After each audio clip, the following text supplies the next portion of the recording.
Welcome to the second episode of our brand new Marvel campaign, the new Vanguard, Piercing Chaos. We are so excited to be here and start our own Marvel adventure using the rules from the Marvel Universe role-playing game. We're going to jump right into the story, but first, let's have the cast say who they are, who they're playing, and upcoming projects they're working on. And we start first, of course, with our fantastic DM, Aliza. Aliza, you'd like to talk about yourself? Sure. Hi, I'm Elisa Pearl. You can find me at Elisa Pearl on Twitter and Instagram. It's Aliza. And we're in the future sometime, right? It's like July something. Oh, yes. It would be July 13th. Wow, perfect. Yes, July 13th. That was right on the mark. I made a note last time. That was amazing.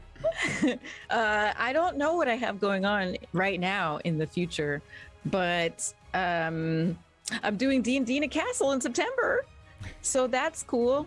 And yeah, that's kind of it. I'm excited to play this game again.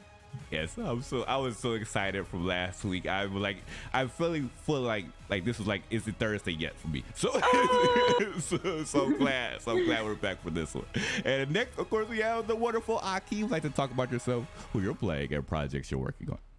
Sure. Hi, everybody. I'm Aki. You can find me on Twitter at MixGenie in a Bottle. That's MXGINIINABOTTLE. And as for, I'm playing Aid Hastings, also known as Captain America from Universe GB313. Both their pronouns and my pronouns are they, them.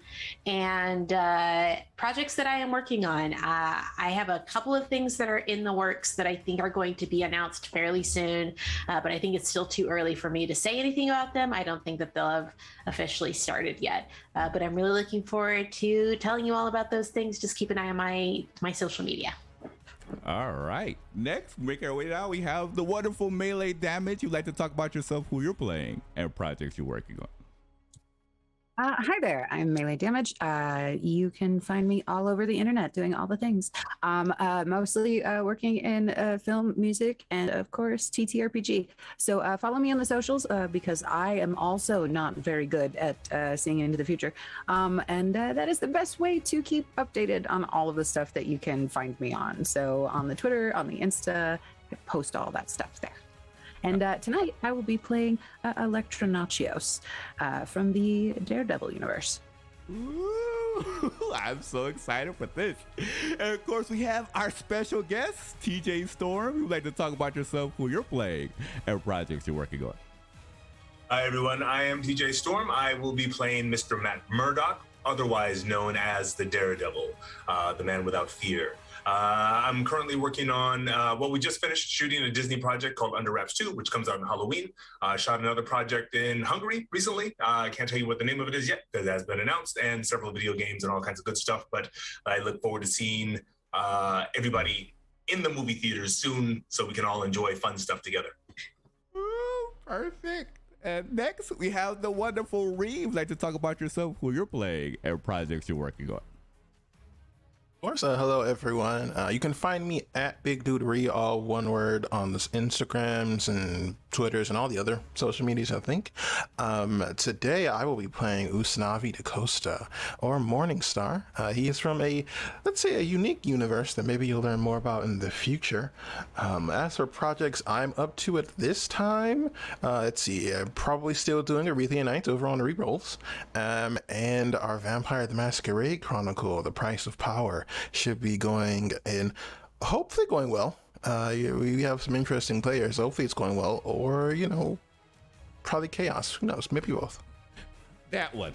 I've heard what happened the first episode. I'm going to go with the second option. Next, we have the wonderful Nas Wicked. If you'd like to talk about yourself, who you're playing, and projects you're working on.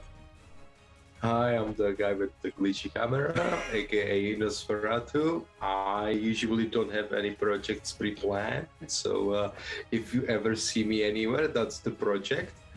I am currently playing John, who's a guy, who's just a guy. Trust me, I'm not lying at all.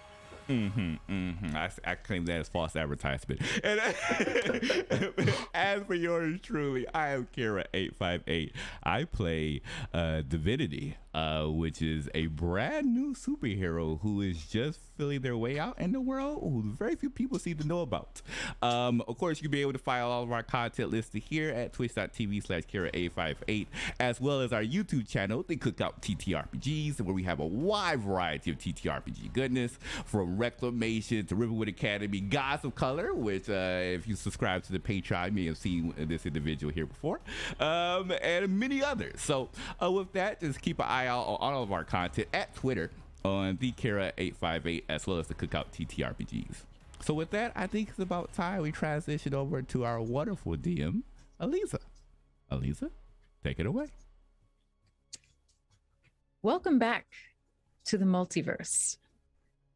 I've been looking here at all the different stories happening, and I'm excited to see what happens when all of our heroes collect in one place for the first time. I zoom in back where we left off, and actually thinking back, what happened last time? Aid, how were you drawn into this story? I found myself and my partner Buckeye in a cabin in the woods with a French insurgent whom we questioned about the location of their base. It took a little convincing. Fortunately, no violence was required, but we managed to get him to acquiesce to our demands. And just as he was about to tell us everything, something very strange happened.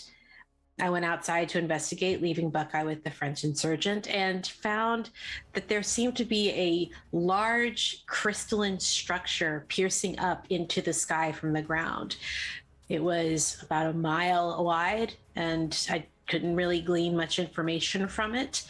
But just as I was drawing closer to get a better look and take notes in order to relay back to my partner, a blue star opened up in the walls of reality, summoning me to a meeting I wasn't expecting to have to go to today. And I let my partner know where I was headed and went off to do my thing. You left behind your multiverse of GB313 just for the Yes. moment to check in with the team. Usnavi, where were you when things started to unfold in this story? I was watching a group of protesters, a group of people tired of their current lives and ready for change, protesting against the chaos, the destruction that had been caused by the government. And like any ray of sunlight, the forces that be attempted to prevent it, attempted to snuff it out, and well, I had to show them that the light comes for everyone eventually. After illuminating our new friend, a strange event began to occur, and as I investigated it further, a star-shaped doorway appeared, and I stepped forward to see what was needed. Yes, you actually were able to perform somewhat of an experiment on this crystal, this large crystal jutting through your universe, right? That's correct. I was able to discover that whatever this is, it can absorb sunlight. Yes. Unique. It withstood the intense sunlight heat energy of your powers.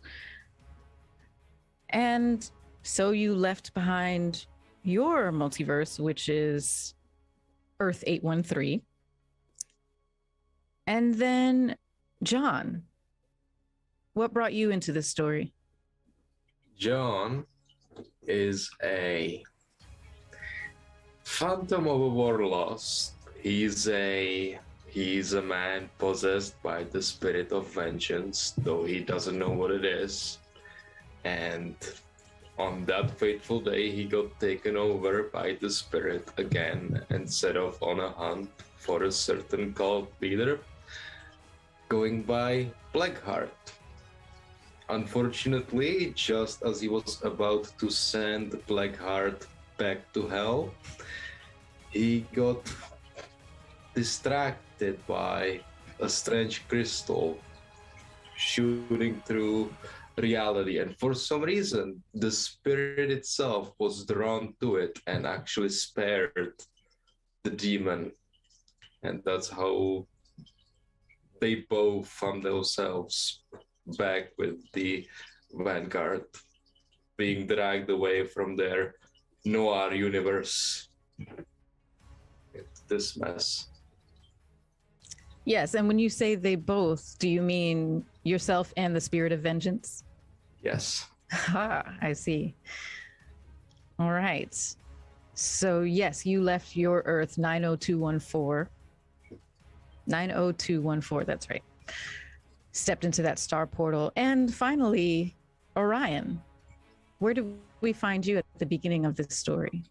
I was just in my class. I was just trying to draw, and then I almost got in trouble because my friend kind of laughed when I was saying that she should work for Shonen Jump because she was really good.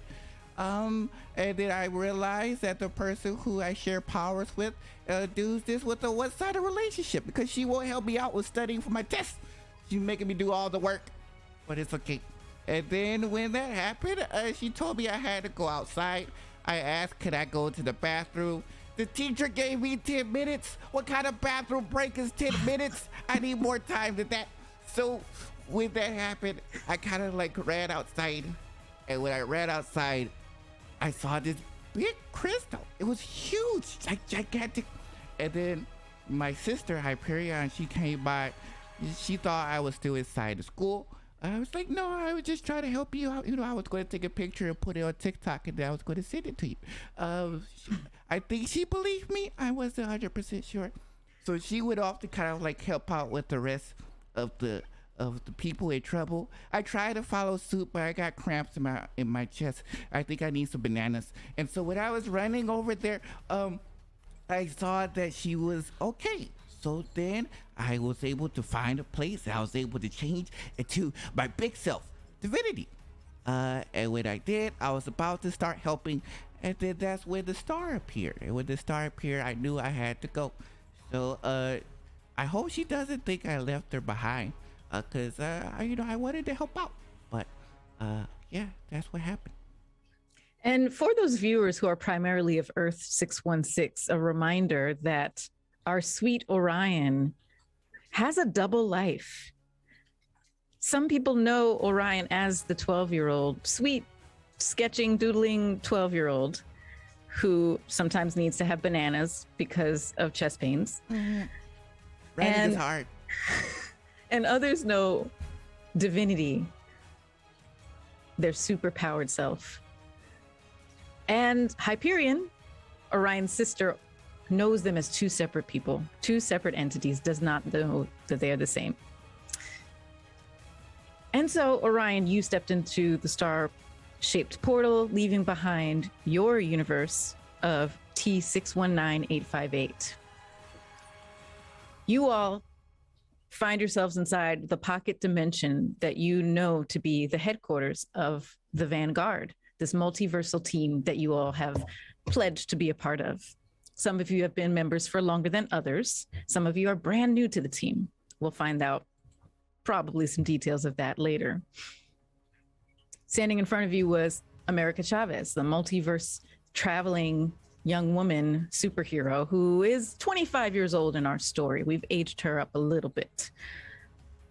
And next to her is a tall, kind of bobble-headed, ethereal entity, brown skin, bald head, wearing purple robes. You know him as the Watcher, Uatu, who he sees and observes all in the multiverse, and after standing by and seeing some terrible things happen, decided to partner with America Chavez to form this team and to help the multiverse when it needs it. Because what happened with Ultron in the What If series was awful, and Uatu was scared. But that doesn't matter for our story. What matters is that you are all the team. And so America Chavez sends you. First stop is to Earth 616, Hell's Kitchen, to find Elektra, who was also summoned to the Pocket Universe when the crystal appeared across the multiverses, but didn't appear, making America think that Elektra might need some help. So you all have been sent to recover your teammate, and then on to the next multiverse trip. So after you step through that star portal as a team, we cut straight to a hallway in Hell's Kitchen, darkly lit, some lights kind of flickering off and on. This is an old office building, so there are no inhabitants, thankfully, because weapons are flying left and right. Strikes are being hit.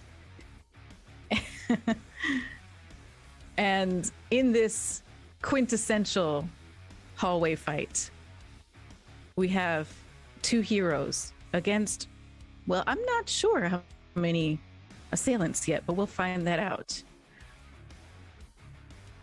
Daredevil, can you describe what you look like to the Earth 616 viewers?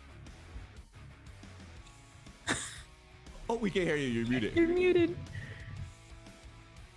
It's funny you said that. I can't actually tell you what I look like, but I can tell you what I feel like. I've been hit 15 times, my knuckles are bleeding, and my joints ache. This is the third night in a row, and I'm getting hit by lots of people. I didn't expect there to be this many people in the building, and that's okay. They are criminals, and they're gonna pay for what they've done. But I'm half fighting to keep myself alive and half fighting to keep them alive. Somewhere, somebody's trying to kill these people. At the same time, I'm trying to bring them to justice. It's just getting harder and harder and harder. Hell's Kitchen has gone nuts after the blip. Oh well, back to work.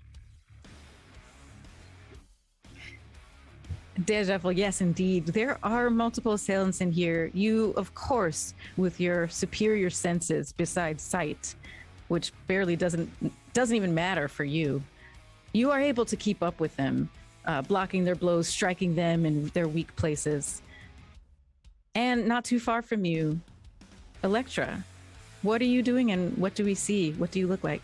I'll tell you what she's doing. She's trying to kill them. Stop trying to kill them! I am only trying to bring balance to the universe. They will get what they deserve. She is hiding around corners, and the ones that Matt does not have, that he is not trying to keep alive, she's kind of picking them off as they get a little too far away from him.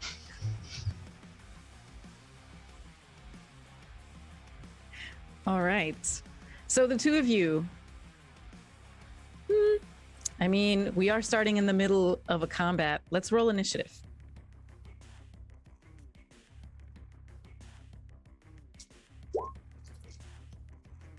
And let's see. Yeah, you should be able to just roll your initiative. Oh, you both have done it. I see. Oh, great. Yeah. All right. And I shall roll initiative for the assailants. I have edge on initiative, so I did it. Oh, nice. Very nice. Matt Murdock has edge on a lot of things, by the way, just so y'all know. Is that a 616? What's that? That's a 616 initiative? What? Yeah. Wait. What? I looked out like, wait a second. TJ, you just rolled. You actually said too earlier. Can I get one of those, please? You ordered a 616. You got your 616. Wow. And it's also the first 616 of our whole game. Yeah. So amazing. Congratulations. That is awesome. Very exciting. Okay, so we were doing initiative. So with that 616, 24. Excellent. And Elektra, I see yours as 13. Is that right? Okay. And then I rolled for all of your assailants.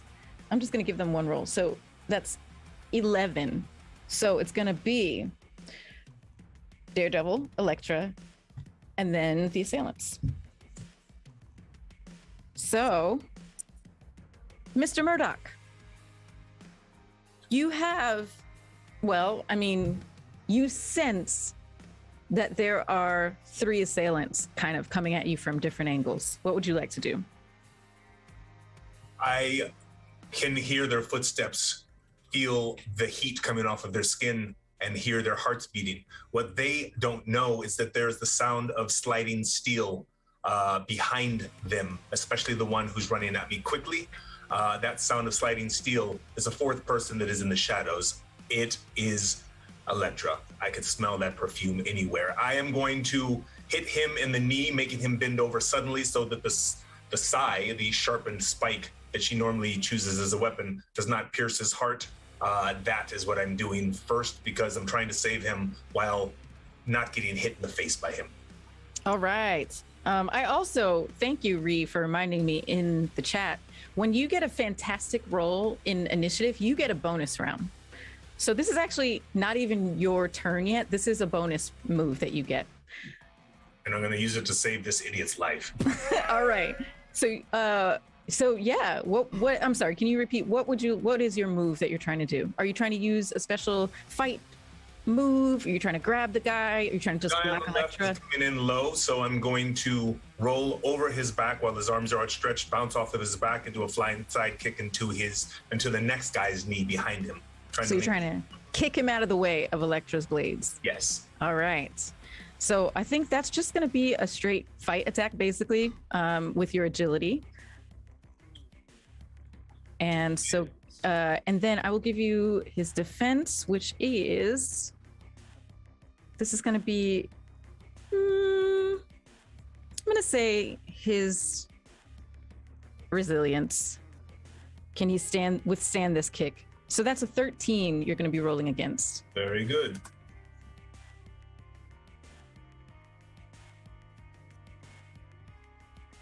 (23) is a success against the 13, I believe. All right. Yes, it is.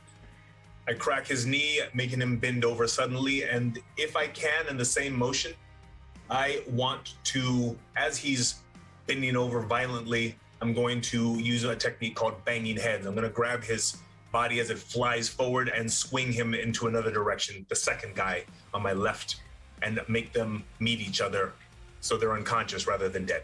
All right. So yeah, this is now your first initiative round. You also, though, have you have some powers that basically make it so that you can keep attacking and you can split strikes, but we can get into that later. Go ahead and do your banging heads move.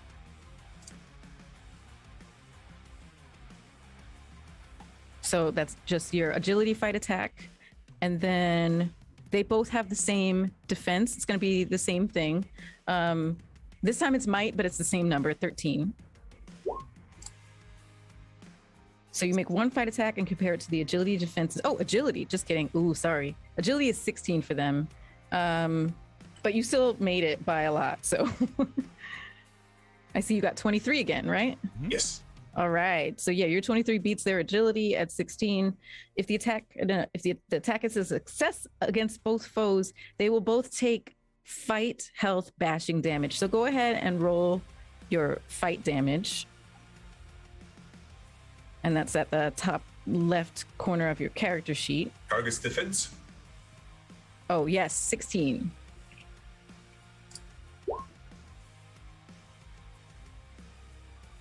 Damage 38, so they both take 38.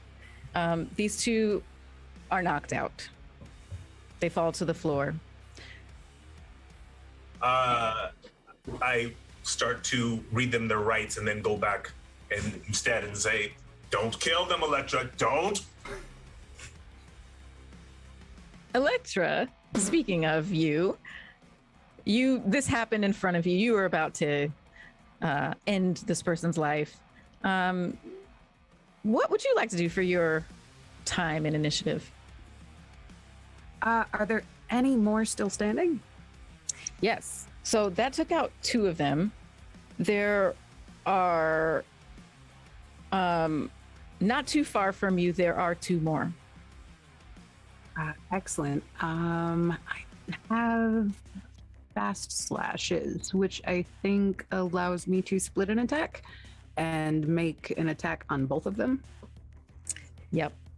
Which one is that? Which power? Fast slashes. Great. Is that the same as fast strikes? I think so, but slashes is for blades because she has size. Oh, great. Probably the same mechanic. Cool. So yeah, go ahead and make your attack roll. And does it tell you what you're rolling against for them, their defense score? Let me see.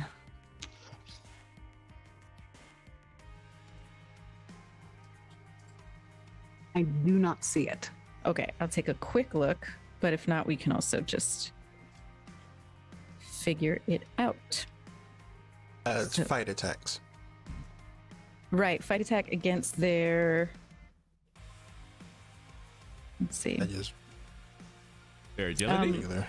It might be agility, yeah. Mhm. That's what fast strike is against. So go ahead and do agility. Their agility is 16. So go ahead and make your attack. All right.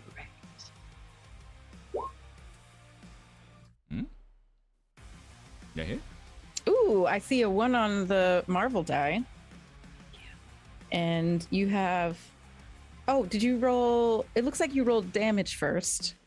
Oh, is that what I did? Oh, but well, no, actually. attack. Oh, does I it. see. It does It it does for it you. all together. Mhm. When Yeah. you roll damage, it does the attack too. Mhm. Interesting. Oh, hey. Okay, well, yes, you had a successful hit against both of them. So they both will take 39 damage, and they both. Are you killing them? I think it said the damage splits between the two of them because the attack is split. So I think the 39 gets halved and each of them hit with the 39. But she is gonna try and stab. Yes, I think you're right. The damage would be halved, but you also had a fantastic roll, which I think okay. doubles the damage. Sweet.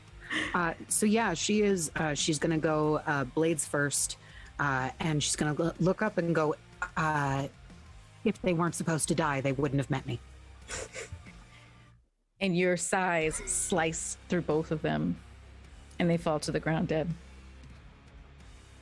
In minutes, 4 of 6 assailants have been felled by Elektra and Daredevil, and now it's the last two's turn.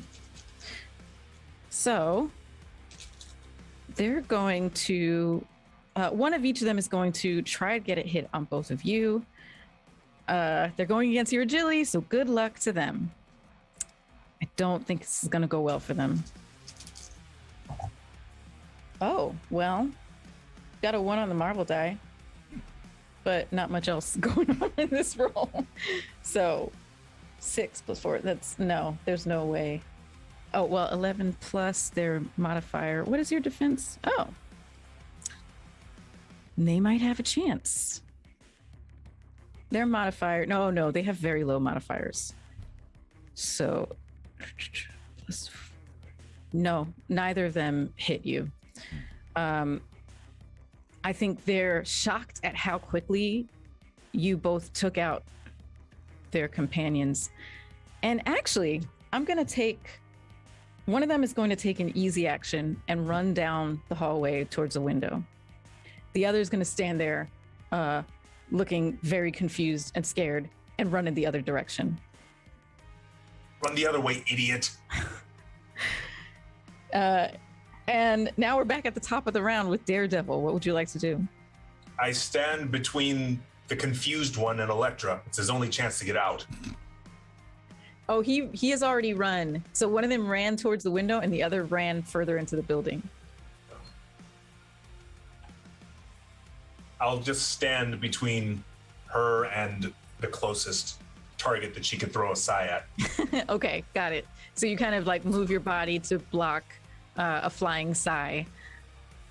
Okay, so that's probably the one. I think the one that ran further into the building has already turned a corner, so they're out of sight. The one that ran down to the window is probably the one that you block. You stand in their way. Is that your turn? It is. Okay. While I glare at Elektra. Elektra. Elektra just smiles. She sees what he's doing, and she's gonna throw her sigh, not to actually like pierce through this kid, but she's gonna try and like pin him to the wall with like his shirt or his coat or something to kind of keep him there. Okay. Daredevil, are you gonna try to stop this flying blade? I am, Catch it? because I don't know that she's not trying to kill him. She kills everything. I'm going to use Counter-Strike technique to knock the sigh out of the air with my baton. Wow. Okay, we're gonna do our first PvP. Awesome. Okay, so I think y'all are gonna be rolling your agility, and you're gonna use each other's agility defense score. And you both have very high agility defense scores, so good luck to you. So Electra, you're going to be rolling against a 26. And Daredevil, you're going to be rolling against a 27. Well, how do I roll the agility again? I just click on it? Yeah, you're going to roll the red column on the right. So yours will be the second 14 down. You'll click on that. Oh, interesting. Wow. TJ, you're rolling really well today. I need to bounce this off of the ground and off of the wall before it hits the side. That just needs to happen. Oh yeah, got to get that extra flair in. Ping ping. Mine Is it mine not is not rolling? allowing me to roll. No, so I'm gonna roll physical dice real quick. All right, cool. So you'll whatever you get on your physical dice, you're gonna add 14 to it. Remember that your differently colored D6 will be your Marvel die. So if you get a 1 on that, that's special, and it'll count for a 6. And what do I add to the roll? You'll add a 14 to it, and you're trying to beat 26. Did not. I got a 22. Oh, so close.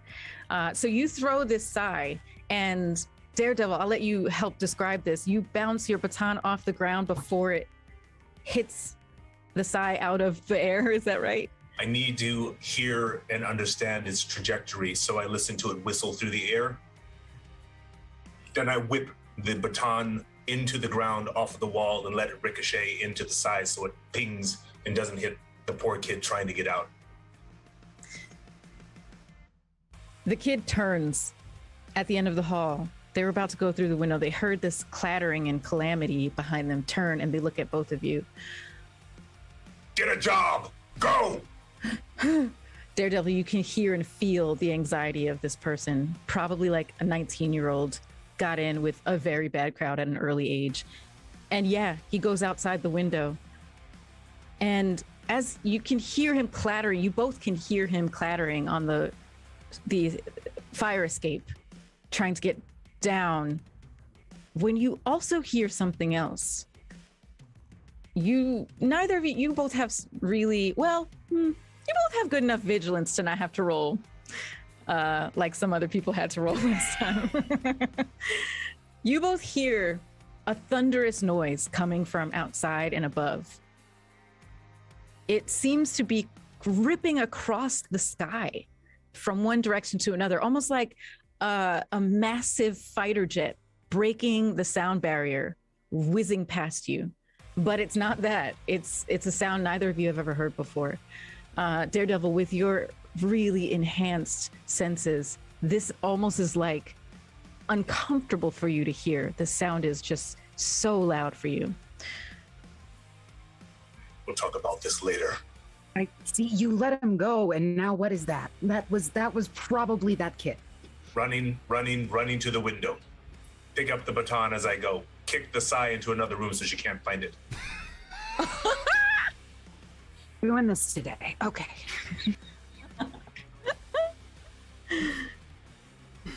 Okay. What would you both like to do? Running to the window to get a better listen. Okay. You run to the window. Electra, where are you going? I'll do the same. I'll follow, but I'll grab my sai on the way. All right. Yeah, you grab your side. You both are heading towards the window. You get there.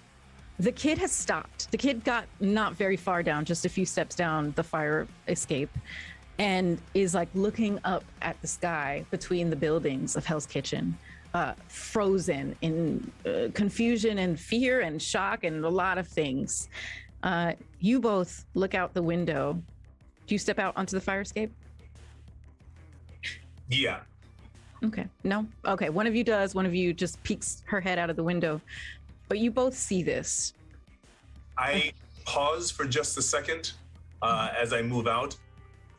The smell of her hair is overwhelming. I'm getting distracted, and I'm trying to not get distracted. Oh, there's okay. like things in the sky, and it's a whole history thing. Anyway, I'm going to have you roll your resilience.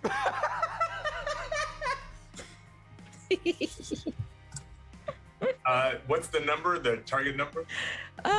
Let's see. This is new. I'm going to say, never done a roll like this. So I'm going to say this is difficult.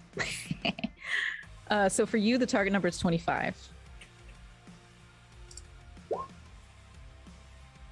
Whoa, you botched it.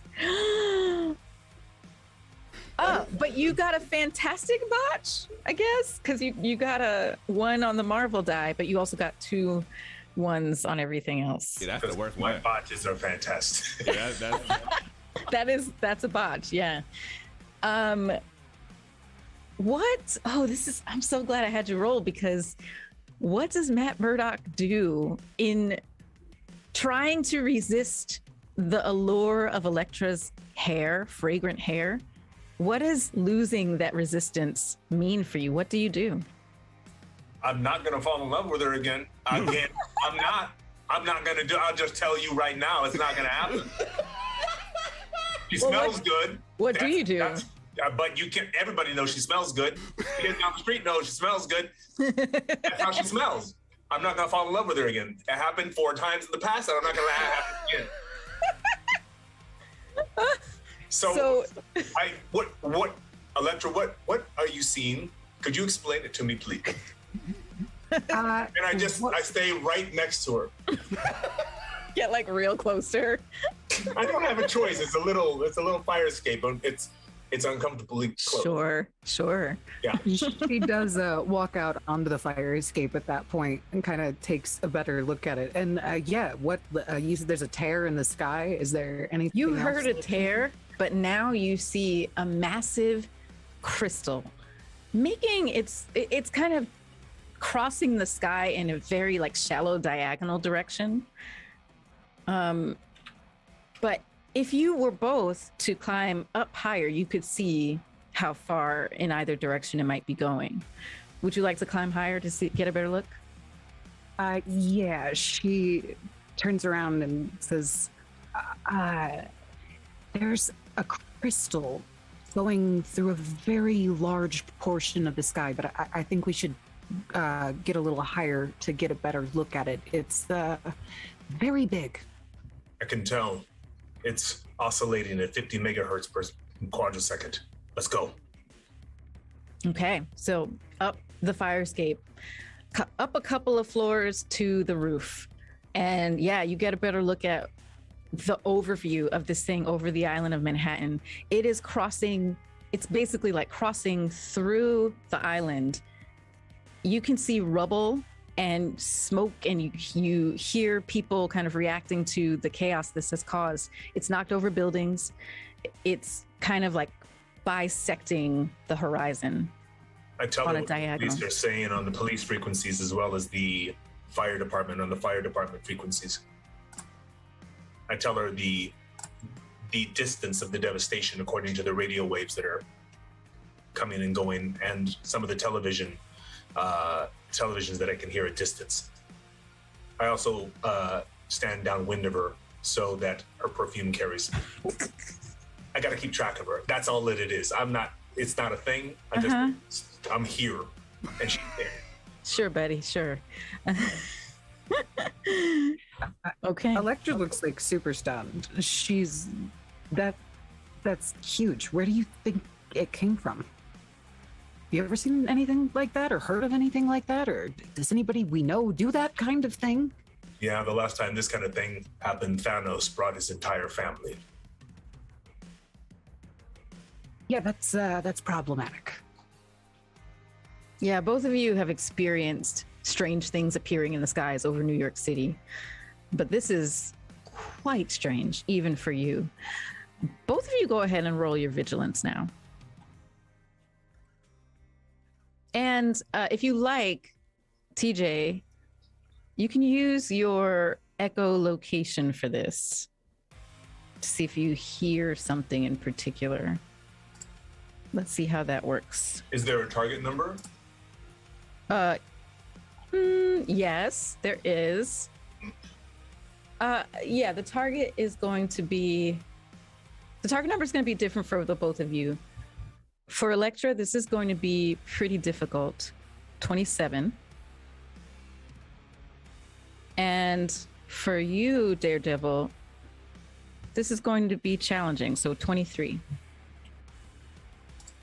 And just real quick question again, still not letting me roll that part on my sheet. you I know. rolled, I did roll the 1 on my Marvel die, and I got Great. a 6 at 1. What do I add? The archetype defense score is what I add to it. It's actually going to be your total action modifier for vigilance, and that's Actually, okay, 11. yep. See it? It's an 11 for you. Mhm. Resilience. I do have edge on this. I'm not going to use it because my roll was Great. All right. You got another fantastic success. And how are you doing, Electra? How did you do on that? I rolled a 19, but did get a 1 on my Marvel die. Okay, so Electra, you don't see anything in particular, except, well, let's see, a fantastic failure. What can I say about that? I'm gonna say this: you notice that Matt is being a little weird and staying a little close to you. That's what that fantastic part of your failure gets you. You're like, also hear her heart quicken and she starts to sweat. I take a step away because I'm not interested. I show it. I'm not, and I just. She does go to take a step closer, and then when she sees he does that, she kind of steps back and rolls her eyes and continues to look. well, Matt, Daredevil, did you pass yours? Fantastic success. Yes. Okay. Oh yeah, your target was lower. So yeah, you notice a heartbeat coming from the direction of the crystal. This piece of information I will not share with her because she'll try to kill it. It seems really large, and you can tell that it's not the crystal itself, but something that is on or near the crystal. We need to get a closer look. Yeah. Let's see, what is the tallest building around here? This one. I grab her hand. I just show her myself because it's just easier if I show her myself. I just grab her hand. Okay. As you're looking around for the tallest building near you, now, Electra, you start to see something and hear something. You hear a monstrous screech. Yeah! And you turn. That heartbeat starts to move, Daredevil. And what you see, Electra, is a serpent-like translucent being peel itself off of the crystal and start flying, twisting in the air towards both of you. You hear screams of people in the street. You see people in other windows of other taller buildings looking in panic at this thing. It looks like a serpent. But How close are we to it? I would say not like an earth serpent, but something of another universe, perhaps. How close are you to it?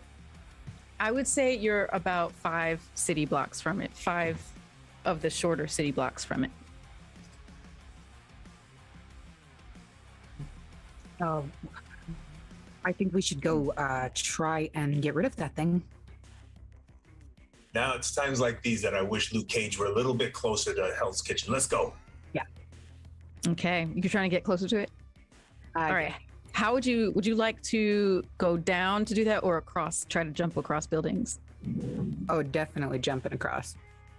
Yeah, definitely across is what I was going to say. Across. Okay, this is going to be your might. I'm going to say, since you're both pretty strong. I'm going to have you roll your might. So you'll add your action modifier for might, and this is going to be just challenging for both of you. So that's a 23.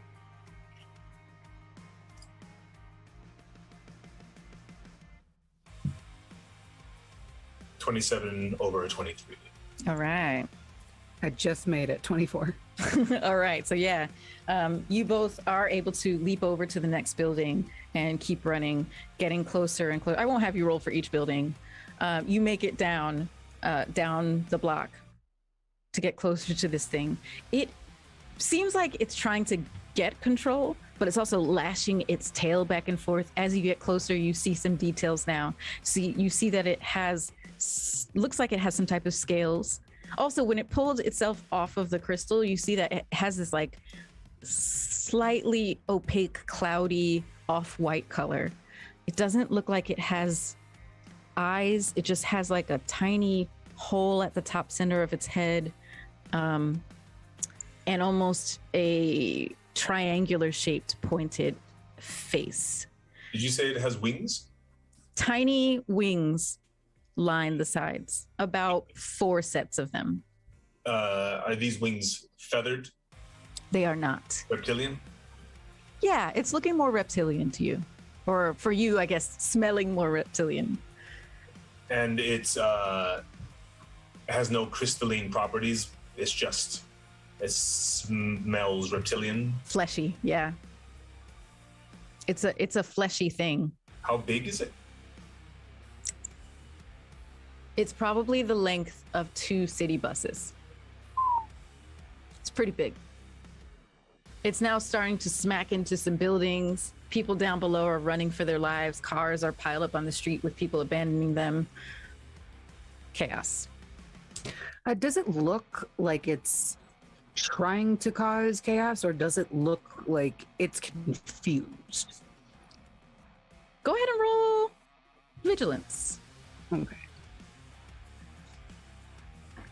Also, are there any spotlights up here for like clubs or anything like that in any of the nearby buildings? Go ahead and roll vigilance to look for one. 19. Okay. Oh yeah, and that would have been. You're just doing an insight on this thing. If that were just regular challenging, that would have been 23 target number. So you can't quite tell. You're not sure what's going on with this thing, because sometimes it looks like, it's like a little out of control in the air, but then you see it diving sometimes for people, or like smacking with its snout at windows that it sees people kind of like clamoring at to try to get out of the building. I rolled a 27. Okay, and so if that was challenging for you, 23, you would have hit that. So you do see some spotlights on a nearby building. I'm going to make a move to them. I'm going to sprint to those spotlights. Okay. I should say this is probably around dusk. So it would be getting dark in the evening sky. You sprint over to one of the spotlights, and what do you do? I'm going to connect it and try to get its attention so it comes this way. Okay. So you're trying to like turn the spotlight on, and then you can turn the spotlight on pretty easily. And you turn it in the direction of where you hear and sense and smell this thing. Let's see if it. Where that is. I need Electra's eyes for this little bit. She'll follow, and she'll kind of guide. All right. So you're helping Daredevil to point this spotlight at the beast. I'm wondering if I should make this a roll or not. I think this is going to be a roll. I think it's going to be ego. You're trying to influence this thing, get its attention. So Daredevil, go ahead and roll your ego. So that'll be the action modifier, total action modifier next to ego. And then this is going to be...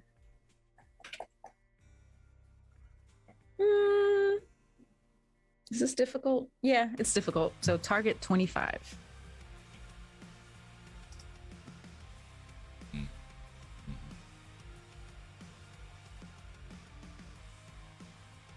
So, 17 versus 25.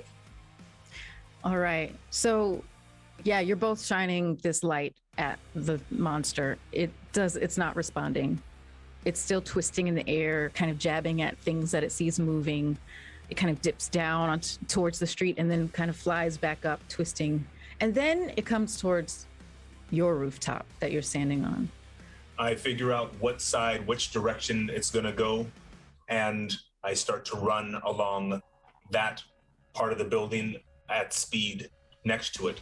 I would like to transfer onto its back. Oh, all right. Electra follows. Okay, I'm excited because this is going to be a very, very hard target number. I'm going to make this, I mean, you have been rolling high. I'm going to make it impossible, quote unquote. I feel like y'all could probably do it, but that's the name of this level of difficulty. So the target number is going to be 30. I snap my baton so that the cord runs between the two pieces? I'll use that to hopefully help make this a little easier somehow, so I can snap onto some piece of the serpent once I jump off. Okay. That could make it easier to like almost harness it too. Is that kind of the idea? Okay. All right, yeah, go ahead and make those. So I think for both of you, this would be agility again. I got What is the number I'm up against with the baton and the wire? Yeah, so the difficult Oh, a cliffhanger. your number is 30, and then I'll give you edge for your baton. Thank you.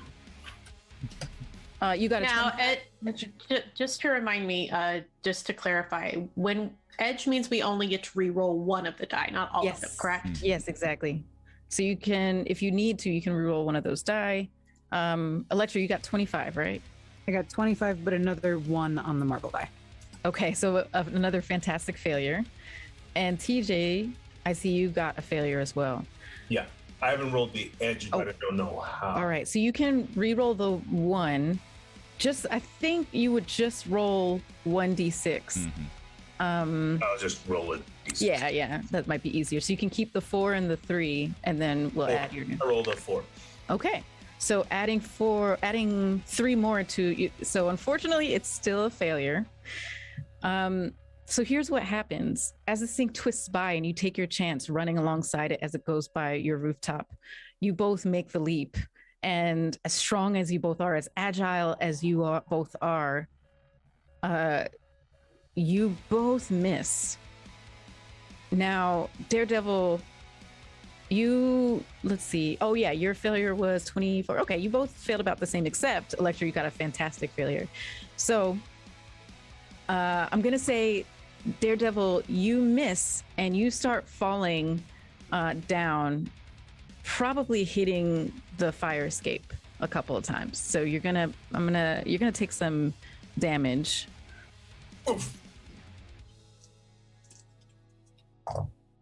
You take 12 bludgeoning damage. And then Electra, your fantastic failure gets you this. You run up, try to grab at this thing as you leap into the air. And you kind of grab one of its little fins, one of those little wings that I mentioned before. And you just are slipping off of it. And that's when the team appears. Star Portal down below. You all step out onto the street. You see the chaos that has happened. You see the cars piled up, people running left and right. You see stone and glass and brick falling from the sky, which likely makes you all look up. And you see your friend Electra hanging from this monster, twisting in the air. Never get to come to this place to enjoy ourselves. And Uznavi is gonna transform and is gonna go save Electra. Okay. Yeah, I'll give you all, whoever would like to transform or anything, you can do that now. Let's roll initiative to just kind of sort out what happens next. Oh boy. All right. Where the heck is will- initiative again? Oh yeah. So your initiative, you'll roll your. Oh yeah. Sorry. Are you rolling physical dice, Aki? I usually do. Okay. So yeah, you'll roll your 3d6 and then add the initiative number that is in the top center-ish of your character sheet. Oh, I see. And I have an edge on those checks, I believe.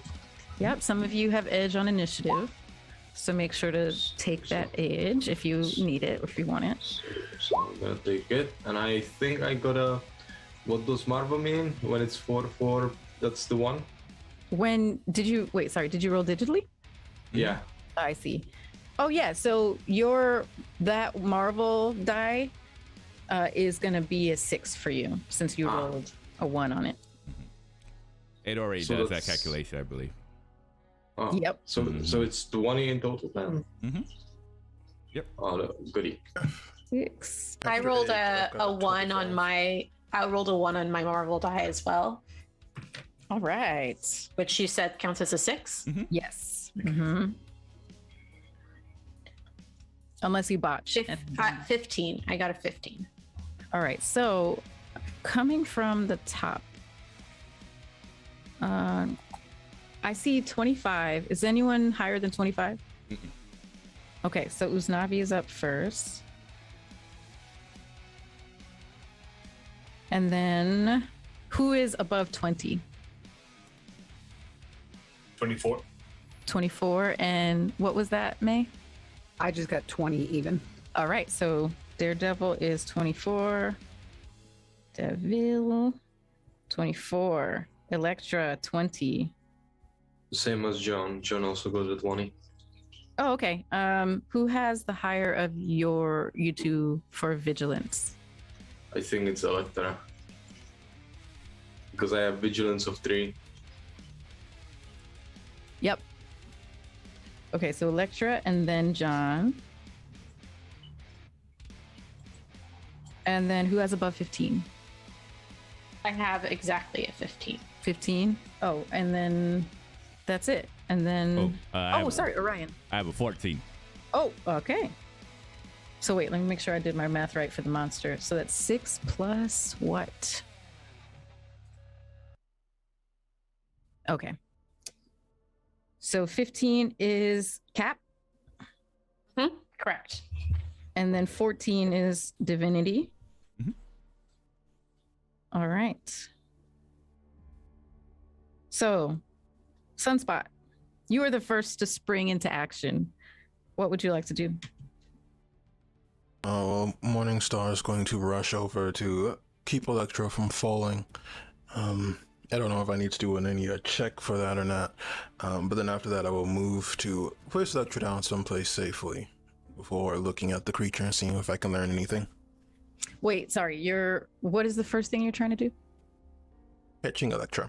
Catching Electra? Okay. Mhm.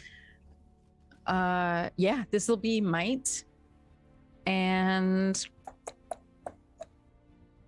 your target number, this is going to be kind of ridiculous. Electra is falling from 6 stories up, just about. So even for a superhero, this is pretty ridiculous. Which means, what rank are you? 15. Oh, you're 15. Yikes. This is going to be, if it's ridiculous, that's a 32 target number. I got 29 total. What does karma help with this? I don't remember what karma does. Karma gives you an edge. You can use a karma to give you an edge on a roll. Yeah, so you can re-roll one of those die. Try to get I'll do 2 that. more. You're so close. You just need 2 more.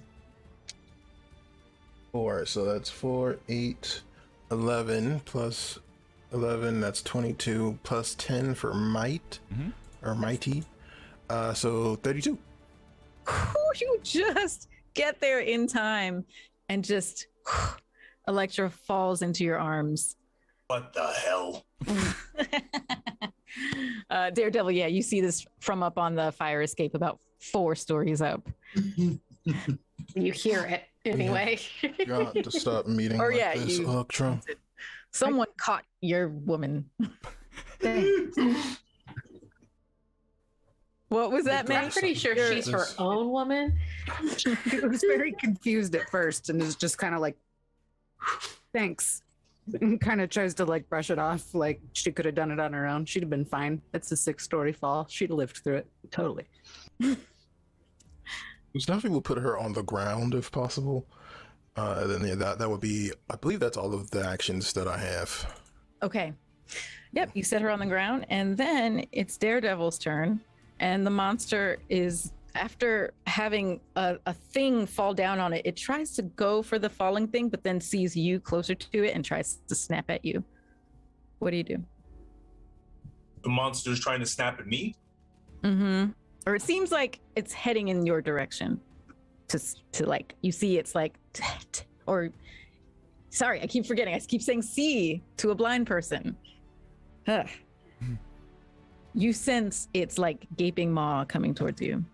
I can feel the air starting to change, but I am watching something dark streak across the sky as it carries Electra, and I am distracted by that for just a moment until I become aware of the incoming threat. I'm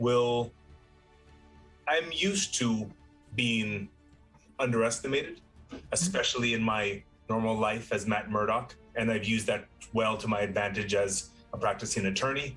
So even though I appear to be looking down at the street at some dark streak, holding Electra and safely putting her down there, I am aware that I look like I'm looking at that, and I don't move until the last second, at which point I will counter-strike.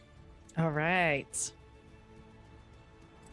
Okay, so your counter-strike, your target number is going to be the monster's defense score. You ready for this? It's 40. It's bigger when it's close up, isn't it? Yes, you start to realize as it gets even closer to you, 2 bus lengths is big. This is a big one. I will, at the last second, shift into defensive stance. Okay, great. Instead, and try to roll with the punch. Yeah, for the 616 viewers, can you describe defensive stance to us? The mechanic as well. The mechanic. The character enters a fluid defensive stance, hands poised to parry and counterattack. Any fight attacks made against the character have trouble until they are successfully attacked in this combat. Awesome. So yeah, so from down below, you all see Daredevil kind of make this very cool martial arts stance. And then he turns and runs because this thing is 2 bus lengths long. There's nothing cool about fighting a dragon. When it slams into this fire escape, I will try to run with the force as opposed to oppose it because it is just too powerful. It's like fighting Kingpin all over again, but with scales. All right, you run. Okay. Is that your turn? For now, until I can get position on this thing when it's not trying to eat me. Okay. Great. So that brings us to Electra. Electra is now irritated because she just watched this giant snake try to eat Daredevil.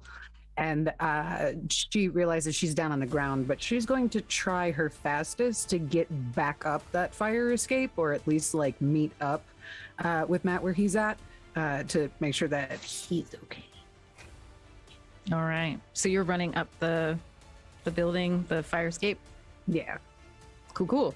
I'm going to say your speed is 30 feet. You're at the bottom of the building. A story is about 12 feet. I know that from my New York days. 12. So you're able to get about halfway up this 6-story building. Is movement the only action I can do, or am I also allowed to do an action on top of the movement? Yeah, you can do another action on top of that. All right. She would like to use bullet time to throw a sigh at this creature and try and stab. Lovely. And so bullet time, can you, here, I can read that while you're rolling. The enemy has trouble on the attack. Great. It says. seems to slow down for the character, making it easy to dodge enemy attacks. This is actually a reaction. So, Oh, it is? Okay. and the trigger is an enemy makes an attack against the character's agility offense. So you can definitely keep this in mind, because if it comes to the monster's turn, you can use this as a reaction to whatever it does. If it tries to attack you. I'm still gonna throw the side anyways. Yeah, Like yeah. it's just with like no. May I critical suggest also, if you enter an aggressive attack stance, Mhm. you will, and that's still an easy, so you can still make your attack and do this. You will add a little bit of damage per rank. So you'll add 10 damage to if you make a successful fight attack. Oh, I will definitely do that then. Okay, so you make your coolest attack stance with your 2 size. 11 agility modifier as a 25, and I did get another one on the marble die. Oh, okay. So 25. So you got a fantastic failure, because remember the defense of this thing is very high. But Very I'm good gonna, at those. yeah, I'm gonna say that fantastic failure. You just skim it. You kind of graze it. You scratch it. Gotcha. And now she just kind of looks irritated because now she got to go find her Sai once she grabs Daredevil. You can hear Daredevil yelling, "I don't have to remind you it has no legal rights. Kill it, kill it!" And I'm just running. Oh, Daredevil's cool killing this thing. Got it. Mm-hmm. She just yells, "I'm trying!" All right. Is that your turn, Electra? Okay, John, you're up next. Oh boy. So John is going to, at the same time as he transforms into his Spirit of Vengeance form, he's gonna pull out his Hellfire pistols, which are glowing red, and he's just gonna unload on this dragon. And I think he's going to do the both guns blazing. All right. And Eight immediately covers their ears with their hands. ah, Oh boy. okay, so John, what does both guns blazing do? The character splits their attack to make 2 ranged attacks at an enemy, or 1 ranged attack each at 2 different enemies. If an attack is a success, the enemy takes one half ranged health piercing damage. If the attack is a fantastic success, the character can make a bonus attack with the same effect as at the same target or any other target. This can be repeated until one of the attacks fails. Can someone explain this to me in simple terms? Yes, here. Okay, so characters. So you can make 2 attacks at this thing.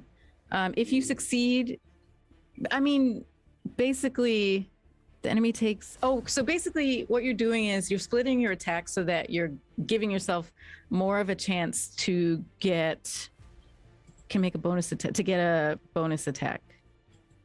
So you might be lowering your damage, but you'll be able to do more attacks, which could be more damage in the long run.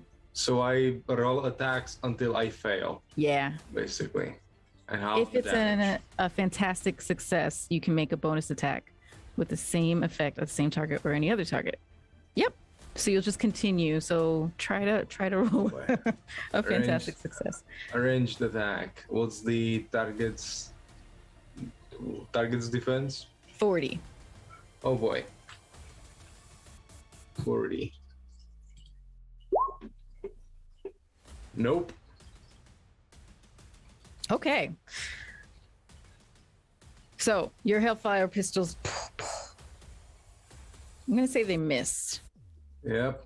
This thing is twisting pretty erratically and just can't quite get a good Just shot see at these it. streaks of fire fly and miss. Yeah, you actually can make another attack, by the way. You can make a second attack. Oh, that's the second attack, alright. Did you do 2 already? Nope. No, I only did 1. All right. Yeah, go.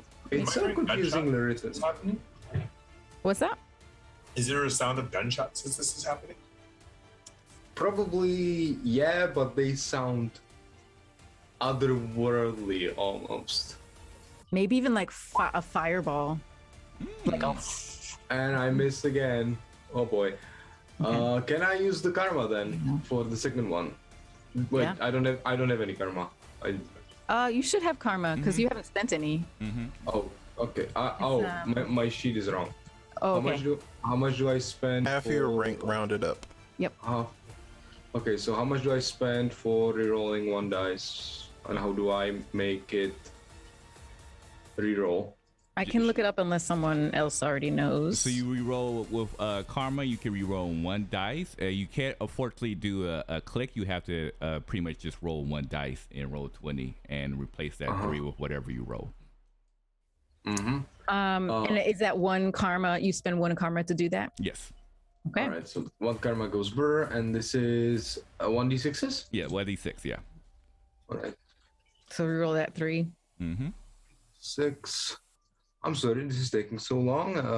I am new to the system. The fastest way to roll a d6 in roll 20, if you don't want to have to type it in, is to just on the far left hand, you've got the little menu bar, and one of them is a die. If you hover over that, you can see like all of the different values of die there are, and you can just click on that, and it will just roll the d6 for you. I think I'll still miss. It's 6, 6, and 5. Yeah, you would have a 36. Okay. So you would need like a fantastic success or be able to Yeah. Woo! Wow. I was so close to 666. That would have been so funny. All right. So yeah, your hellfire bullets just whiz past this thing. And would you like to move anywhere or do an easy action? I think he's just gonna, just for the hell of it, he's gonna summon his World War I Hell Cycle. Oh yeah. I'm gonna say that came with you in the star portal because I just realized, yeah, it would have to come with you because otherwise it's back in your multiverse. So yeah, you summon it. It stayed behind, right outside the portal, and it just zips up right next to you. Yeah, he gets ready to drive up the building. All right, nice. Okay, and that's John's turn. Yep. Cap, you're up. All right, I am going to attempt to do a hurled shield bash at this lizard. Cool. So you see Captain America like kind of whirl around in an unnecessary twirl because that's how we do, and sling their shield off their arm towards the serpent, the flying serpent. I make a ranged attack at an enemy, and if the attack is a success, the enemy takes health bashing damage. If the attack is a fantastic success, the enemy takes double damage and is knocked prone, and then the shield bounces back to me. So, all right. Fantastic success, please.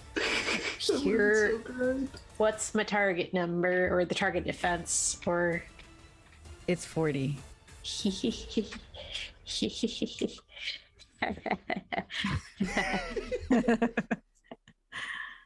Oh boy. Yeah, this is a heavy duty creature. Yeah. No freaking way. What did you get? I got it. No, it's a 23 versus 40. There's no way I was going to get that. But yeah.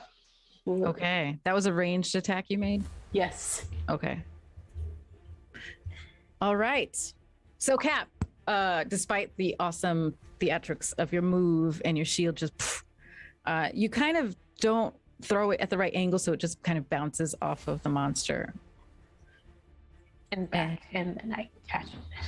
Yeah, you can catch it. That could be your easy action. It just bounces back to me. Oh, okay. Great. All right. Captain America looks towards the rest of them and goes, anybody have any idea what this thing is? No, I do not. I have no idea. I have no idea either, to be honest. We need to get Elektra out of here. What is going on? I think I'm getting excited. I think I heard Thor's voice. I'm sure that's what Thor sounds like because I know that was Captain America's shield sound. I've heard it on the news, and I think Cap is here. And I'm not even wearing my good outfit, and I always wanted to meet Cap, and this is a bad day to meet Cap, and this is exciting. That's all I'm saying. The bigger problem, I believe, here would be that if they're all here, this thing is probably a lot more pesky than we think it is. Lecter, are you okay? Yeah, I'm fine. Are you fine? Are you talking to me? No, Are you you're talking Devil. to Yeah, that's what I thought. As you're all having this exchange, Divinity, what do you do? Divinity looks up at the creature, see how big they are as they look towards the others. They say, I'll be decoy. and they're going to run towards them and essentially attempt to grab the creature and pretty much toss them towards the crystal that they came from. Whew, all right. Is there any special power you're using, or is this just a straight up might, just kind of? So the grapple is just straight might, but the power to toss them will be a power I have called quick toss. Oh, nice. Mhm. Okay. Mhm. Yeah, okay. So go ahead and roll that might to see if you can grab it. Well, I don't need to. So my stat by itself is because it's a grapple will be a base 39. So with 3 dice it would be 42. So yeah. So Alright. so they're just and so of course for those who haven't seen them, they are large, standing at 7 feet 1. Rippling with muscles, and they just going to dive forward and essentially just grab them around. Do they have a tail? Yeah, it kind of tapers out. Okay, so they'll grab them around the tapered out tail, yank them, and then they're going to just swing them around in a circle and then just toss them as far as they can off into the distance. What size is this creature? Just to clarify for. So in terms of game mechanics, let's see. It's the size of 2 city buses. So let's see what the size chart has to say about that. A city bus is probably a couple tons, at least a few tons, 3 to. So I would say this is massive. Massive, and massive is 2 above huge, right? Yeah. Is that correct? One above huge. Okay, 1 above huge. Okay. Oh, and so in that case, ooh, wow, I could be able to toss them. I think it was 275 feet. The maps. Yeah, I had to look at the math. I'm pretty sure it was 275. 2 feet for every point of might. 39. Then double that. Yeah. So it's around 300 feet where I could be able to yoink them. So I would just pretty much go to grab them and just try to toss them as far as I can. Yeah. And let me go ahead and roll that damage as well. Yep. And the toss. Do you have to roll anything for the toss? Only if I was trying to hit the crystal. But if the crystal is very far, it's about 5 blocks away. Oh, yeah. I think I would have to, if it's because that's enough distance, I would believe, right? That should be around 300 feet, or is that give or take? Oh yeah. Okay. It would be more than 300. So in that case, I would be able to hit them. I really was just trying to throw them away, but I didn't think I could actually be able to toss them at the crystal. So yeah, then I would have to make a. It's a. Oh, I see. Yeah, the character makes a range attack against the target. So crystal. 40. Well, that would already carry. I thought it was against the crystal. The crystal's target. Oh, against the crystal is the target? Okay, so the crystal is going to be 30. 30. Okay, I have to make a range, so that's a plus 11. Okay. Probably won't hit them, but it's perfectly fine. I'm just trying to toss them. Oh, okay. Well, that's a 1 of that one.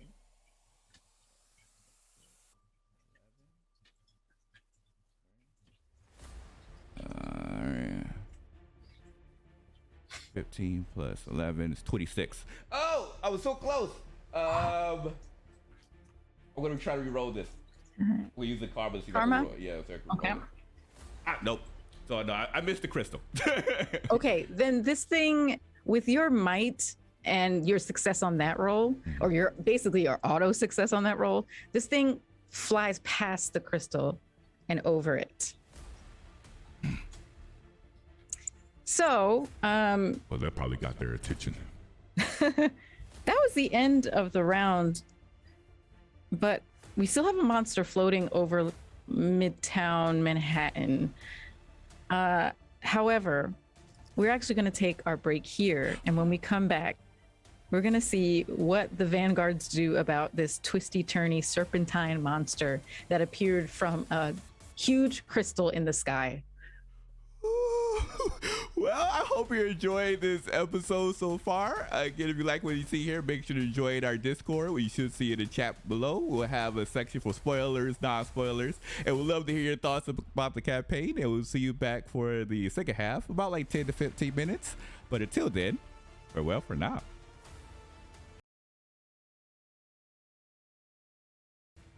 Hi, and we are now back for the second half of our Marvel campaign. So with that, Aliza, take it away. Several blocks away, on the other side of a giant crystal in the sky, the monster squiggles in the air. Oh, sorry, I forgot. I have to roll the damage because they definitely take some serious Oh, damage yes. from this. Oh, great. I don't have to play a target number. They take 68 points of damage from that throw. Was that 6-8? Mhm. 68? Okay, great. So let me make a note of that. Damn, fam. Yeah. So, yeah, the worm flies across the sky, wriggles, and those of you who have higher than a four or higher of vigilance may see or sense, however you sense things, the monster trying to right itself and get a gain of its trajectory in the sky. And that's what it's going to roll to try to do. I'm going to say this is... How difficult is it for this beast? It was a decent roll, but not the best. Plus... 12? Okay, math. I'll use my calculator for this. Okay. Okay, yeah. They were able to stop soaring and just kind of coast into a wriggling flying in the air, but it definitely did take that damage. That was its action. I think it's gonna just keep moving, probably away from the scary tiny creature that threw it across the city. I turned to Elektra. Did Thor just throw that thing across the city? I think that is exactly what just happened. Oh, so cool. We're back at the top of combat with Uznavi. Oh, you're muted, I think. Well, Okay. Usnavi is looking at the current situation and understands that his attacks would devastate the city. So I am going to concentrate and divide the light around him into 3 identical copies of himself, and I will use a holographic illusion to attempt to use these copies to kind of corral this serpent into one space, kind of like you would do like a dog or like an animal, just kind of, put them in certain spots. So I think I would need to make an ego check, since this is an illusion and it is designed to trick them. So what is my target number? And what is the area you're trying to corral this into? Is it a certain part of the city, or are you trying to lift it up above the city, away from the city? Above the city. Above, Ideally, so just higher into the air. Okay. Remind me, who of you can fly? I know some folks here. Sunspot can fly, right? Yeah. Sunspot and Divinity. Okay. Good to know. Roll to trick the serpent. Ooh, 15 plus ego, so 27.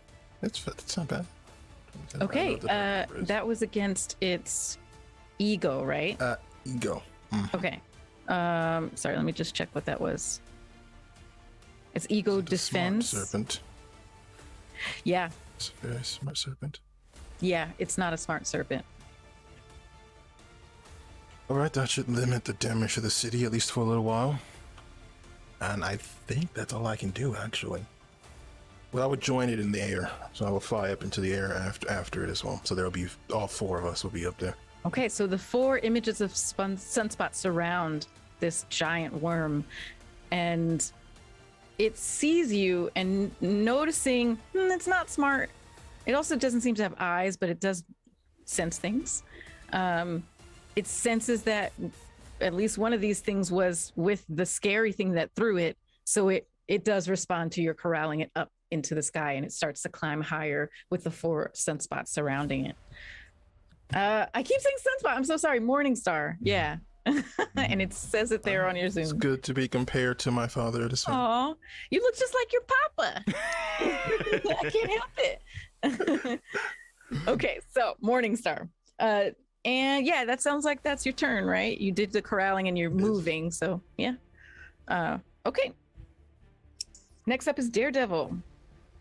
And Daredevil, I will say, this thing is now several blocks away from you, but also you are always hearing the sounds of the city. You hear people shouting out for help. You hear people digging through rubble. You hear cop cars with sirens. You hear everything. So you have a lot of things that you could respond to.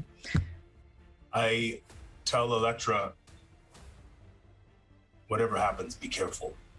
I hear the sound of a Yamaha VMX. I think I hear it traveling up the side of a building, and I don't understand that. I hear the sound of metal, maybe cap shield, but it doesn't have the sound of metal. It has the sound of dampening, and that doesn't make any sense. I smell sulfur, like hellfire. The city's falling apart. The Avengers are all over the place, and a lot of innocent people are going to get hurt. I turn to Elektra. Don't you be one of them. And then I jump over the edge of the banister because the people below on the street are the ones that are going to suffer. I need to help them. I look for the nearest person who needs help, probably from the falling rubble and the cars going wild watching all of this action. Yeah, you see 2 things. You see a couple, middle-aged couple that are caught in the rubble. The woman's hand is outstretched. You can see she's moving and trying to get out. She's not fully covered by the rubble, but she's kind of pinned. Her lower body is pinned. And her counterpart, her partner, is like, looks like his hand is kind of caught under some rubble. It's a pretty heavy rubble. Which one has sustained greater damage? I would say if you're gonna do it based on like their heart rates, maybe. That's a good question. I think possibly the woman, but it's pretty close. I sprint to the rubble, and before I shift that rubble, I listen for broken bones grinding. Yeah. Go ahead and I won't have you roll vigilance for this. Your vigilance is super high. Yeah, there's definitely some broken bones for both of them. This is gonna hurt, but you're gonna be free. Bite down on something. Okay. Oh God. And I lift the rubble. Yeah. You don't need to even roll for this. You're a superhero. You're strong. You're able to move the rubble off of this woman. Then I hope that Thor is watching. I keep looking around like, because that's what heroes do. Sorry, I couldn't resist. I lift the rubble off and free her as quickly as possible. Yeah. Yeah, she's freed. And she says, "My husband, can you help him?" And you can see he's like whimpering, like looking at his hand just that's trapped under some rubble. This hand has definitely been smushed and smashed by this rubble. How bad is it? It's pretty bad. This poor guy is gonna have some difficulty, probably for the rest of his life. He'll live though. You have 3 broken bones in your forearm. I need you to grit your teeth and go find a paramedic. Bring him back here immediately. Okay. They're gonna have an issue with a limb, and then I'll start dealing with him and make a tourniquet immediately. Okay. The woman kind of very slowly like hobbles away. Help, And yeah, she kind of like wanders a little bit away from you. I turn to him, and it's a trick that I learned from my father, who was a boxer. I say, "You see how the rock has you pinned?" And I point at it. Yeah. In the head and knock him out when he looks.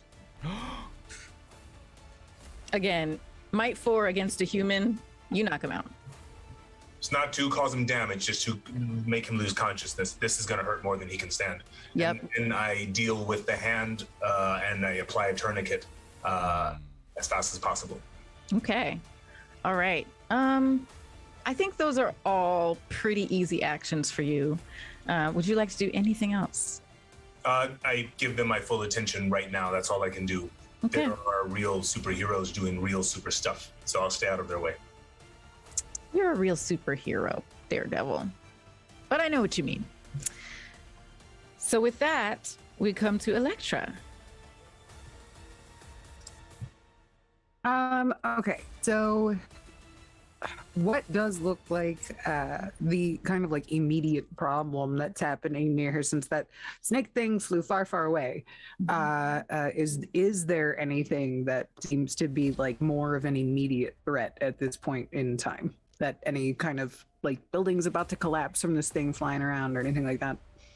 Yeah, there's people all around running around in chaos, ducking for cover, people caught in buildings. I'm trying to remember where you ended up at the end of your last turn. Are you on the building? Or you're like, were you running up the building, right? Yeah, I was halfway up the fire escape. Yeah, so actually, from where you are on the fire escape, you were like heading up and then the snake gets thrown away and you're okay. If you look inside the building, you actually see a family. You see 2 young kids, a mom and a grandma. And the mom has turned away from the 2 young kids and is like trying to wake up the grandma. Just like, wake up, wake up. You can hear it through the window. Elektra will jump in there and try to assist. Okay. And she'll does it look like there's anything like wrong with the building? Like, do they look hurt? Has it like, is there a wall torn down or anything from this thing crashing into it? Like, what's the state of the place? There's a little bit of there are cracks in the walls. There's some windows that have been blown out from the various things that have been happening around. The building does seem sound to you, though. The people in this room, besides the grandmother who seems to be passed out, the people in this room seem unharmed. Okay, well, that's a good sign. She will go in and try to help them wake the woman, though. Yeah, okay. Yeah, so you enter their window, and how would you like to try to wake the grandma? She'll look at the woman who is clearly conscious and ask, did she get hit or anything? What seems to be the problem?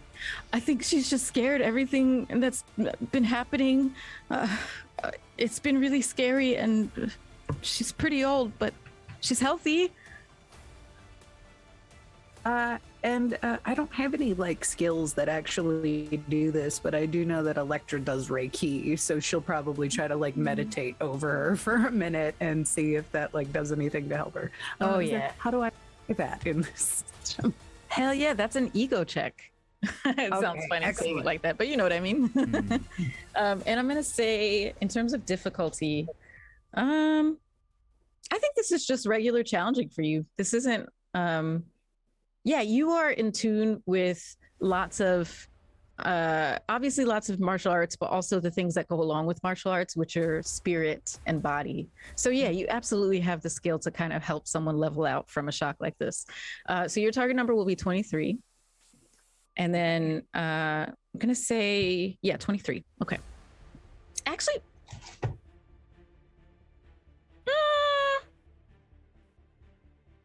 oh, yeah, it'll be 23. Okay. If you were just calming someone down, I would say this was routine. But since she's passed out, it's challenging. So 23. Have I been doing this wrong? If the 1 is on the marble die, did somebody say that counts as a 6 instead of a 1? Yeah. Oh, I have been doing this very wrong. Oh, no. Okay. Oh. All right. So yeah, I've been ripping myself off by about 5 points. That's cool. Oh no. Okay, so 6 is 12, 17 plus 4 is 23 exactly, I believe. Ooh, beautiful. Yeah, so what does this look like to the mom who's watching you do this to her mom? What do you do? She takes the size and she kind of flips them inwards and does a bit of a formation over the woman, and then puts them away and kind of like leans in and just meditates, and then reaches in and puts her fingers onto her forehead and tries to kind of transfer some of her like life force energy into this woman to wake her up a little bit. Mm-hmm. Yeah, you focus your spiritual energy onto this woman to transfer some of your own to help stabilize her. And after just a couple of moments, her eyes flutter open and look at you. And she's like, what is happening? You're gonna be fine. And Electric looks up at the other woman, nods, and like glances over at the kids, and she'll dip back out the window pretty quickly. Great. Yeah, you're out before the woman can even respond, but in that kind of like end of a Marvel movie moment, there's a quippy line, probably by the grandma, like, we should make some borscht. I'm hungry. And she kind of stands up like nothing happened and goes to the kitchen to make her family borscht. Okay. Yeah, that was your turn. Yeah. Okay. Would you like to move anywhere, by the way? You could probably get a move in there. You didn't go very far. Let's see. She will probably head back down the fire escape towards the others. Then if like the rest of the building, if that was the only thing that kind of looked fishy over by that area, she'll head down to the rest. Okay, great. So you're heading down the building towards the street. Okay, next up is our firehead, John. Now, the spirit wants to chase after the snake, but John, the person, tugs at it from the inside to convince it to help some people. Are there any people that need helping? God forbid. Yeah. Yeah, so there's actually there's some police nearby, police officers, who are trying to set up a tarp.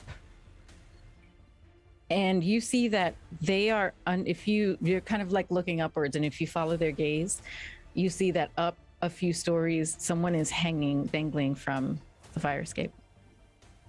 So, this is gonna sound completely stupid and I don't know what to roll, but considering that John is already on the bike, he's gonna rev the bike. Yeah. And he's gonna jump somehow, and he's gonna catch the person. Yeah, I love it. I'm looking through your powers. I don't think any of your I don't think there are any powers. Yeah, but that's okay. I think just an agility roll.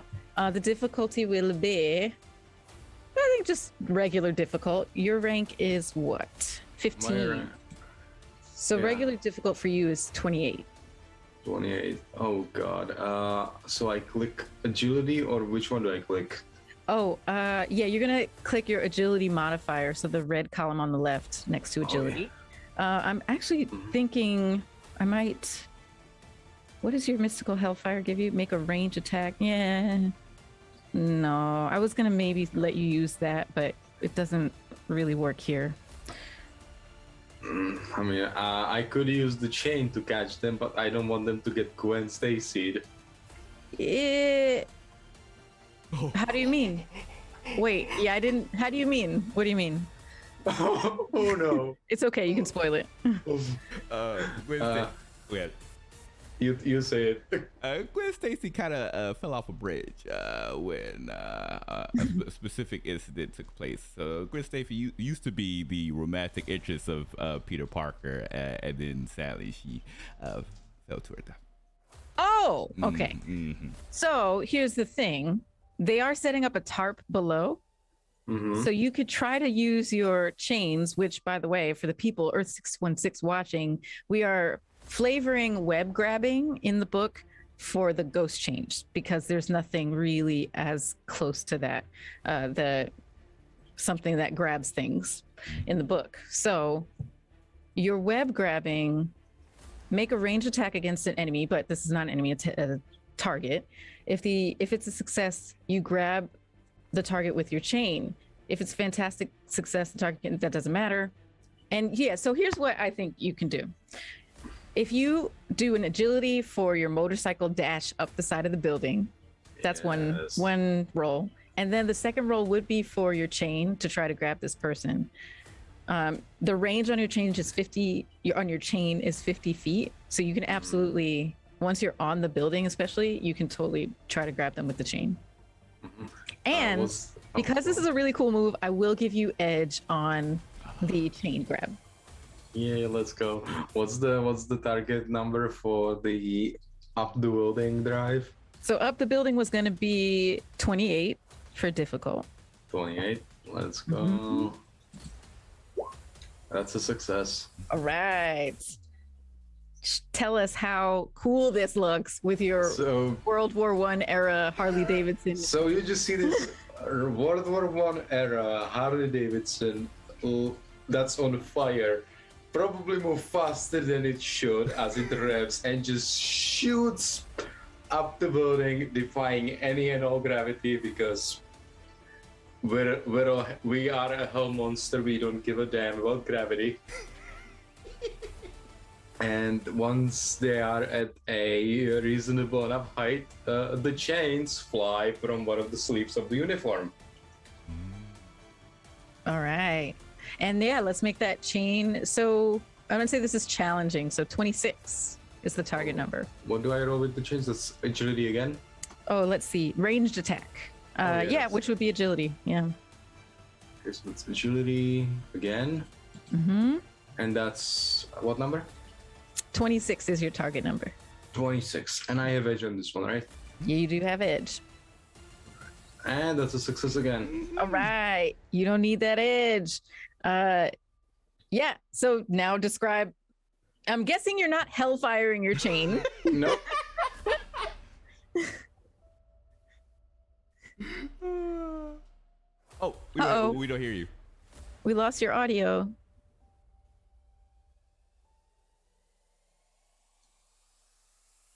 Oh.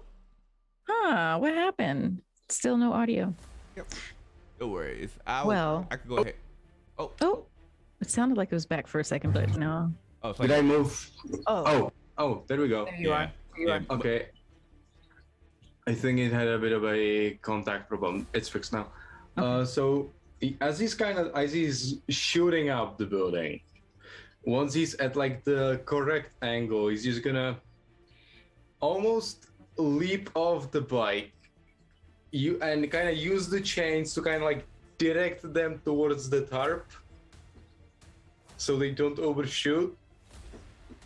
And as he kind of starts falling, the bike is gonna catch him, and he's gonna kind of drift back towards the group, I guess. God, I never played a character that had a bike help. I mean, the good thing is, even with the normal bike rules don't really apply with this, so you can just kind of make Wing stuff up. So yeah, it sounds like your chain grabs this person. You did have a successful attack, successful ranged attack. So yes, your chains. So now you have this person grabbed. Are you gonna like release them down onto the tarp? Is that the? Yeah, that- and I'm pretty sure on some level those chains can also defy gravity, so they probably go just like. Boop. Sure. It's like a feather almost, and it's like a very strange feeling. Yes. The cops look up at you as you're racing up the building after you gently like chain drop this person onto their tarp, and they are all like, "Yeah!" yeah, and they start like cheering up the building at you. It's a black and white Ghost Rider that looks nothing like that Ghost Rider. It must be so weird. No, yeah, their brains cannot process this. They're just happy. They're just like, yeah, woo-ha! You know what? Neither can I. The police never clap. They never clap. So Captain America's like, who the fuck are these yahoos? And that's one. Hey! Oh, speaking of which, Cap. Yep. Cap is going to actually help people instead of standing to the side clapping like these useless cops. Yeah, they're going to start rounding up people to kind of get them to cover, to kind of like move them away from the danger zones. I have skills like on your feet and things like that. And, you know, so basically I'm just making a point of like, as much as possible being on the defensive, using my shield to shield. Great. Yeah. You see actually like a bus of tourists nearby. Part of the bus looks crushed. People are trying to get out. A lot of people are crowded around the bus, which makes you think a lot of them have gotten out, but are lingering. Maybe there's still people inside there. All right, I'll run that way and immediately start assessing the situation. How can I help? What languages does Aid speak? They would definitely speak several different native languages. And they probably have some basic French, maybe some Spanish. Oh, they would definitely have Spanish. Or a little bit. I don't know how far Spain got into colonization, but there's probably at least a little bit of Spanish happening as in the you Americas. Approach this tour bus, you hear people speaking in French. Okay, I mean, this is a different universe than the one they're from, so they're immediately going to kind of go in with the little French they have. How can I help? What's wrong? Captain America, are you? What is this? I'm just here to help. Is everything okay? There are some people still in there. They need help. We cannot get them out. Please help us. Yes, I'll take care of it. You guys try to stand back. Okay. You hear them still in French saying to each other like, Captain America? What? Is that Captain America? Yeah, just confusion. Yeah. But yeah, you get inside this bus, and yeah, one side of it is smashed, and it's kind of like maybe 2/3 of the way towards the back of the bus. So there is a section of the bus that is not just easily accessible, and you can sense that there are people trapped in that section of the bus. Okay, I think what they do is they kind of come down the aisle, and as they get to the part that's sort of crushed, they're just going to take their shield and kind of like push up with their arm to sort of kind of push the metal up out of the way. You know, I'm pretty sure that the metal of the bus is nothing against, Yeah. Again, I feel like anyone who's might 4 or above. Yeah, I have might 5. So yeah. So they're just kind of basically reshaping the bus to sort of move it out of the way so they can get through. Can anybody hear me? They're saying in French. Over here. Yes, please help. Move towards the sound of my voice if you can. Is anybody trapped under anything? And they're still pushing, the metal out of the way. Yes, I cannot move. You hear a couple of people say, yeah. Okay. They basically say they can't move. Yep. So as soon as they're within range, they're going to start trying to figure out how people are stuck and how they can get them out safely. Mm-hmm. Yeah.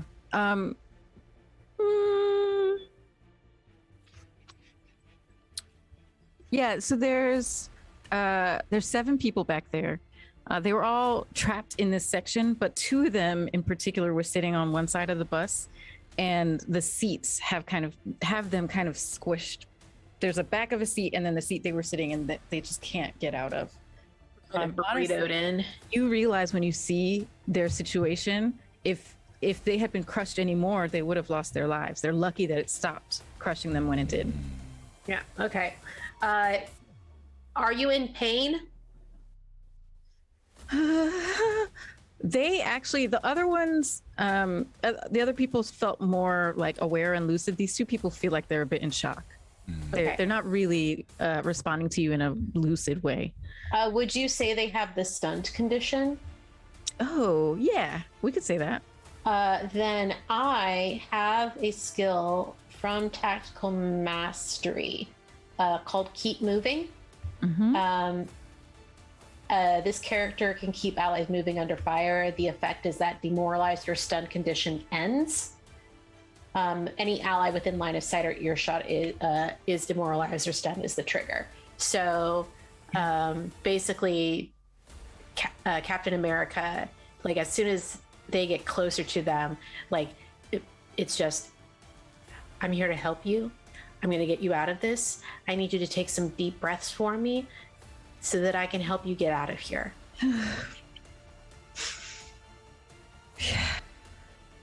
Okay. Now, I'm going to start moving this. I'm going to start moving this bus into a position that'll allow you to escape. I need you to move when I say move, okay? All right. Ready?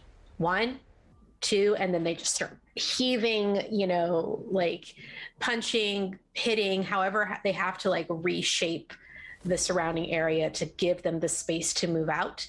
Yeah. And they're kind of calling on the people behind that are still with them, the other like 4 or 5 people, to like kind of be waiting to kind of, if they need to carry them out, like if they can't walk, if their legs have been crushed or anything like that. So it's going to be like a teamwork sort of thing. Like they go full on into like, this is now their unit. Like they're on the battlefield. This is their unit. We're all going to work together to get out of here, kind of a deal. Yeah. Amazing. I'm going to give you edge on your next roll for all of this. Really great. Thank you. So yeah, you heave up the parts of the bus, especially that seat that has them pinned in.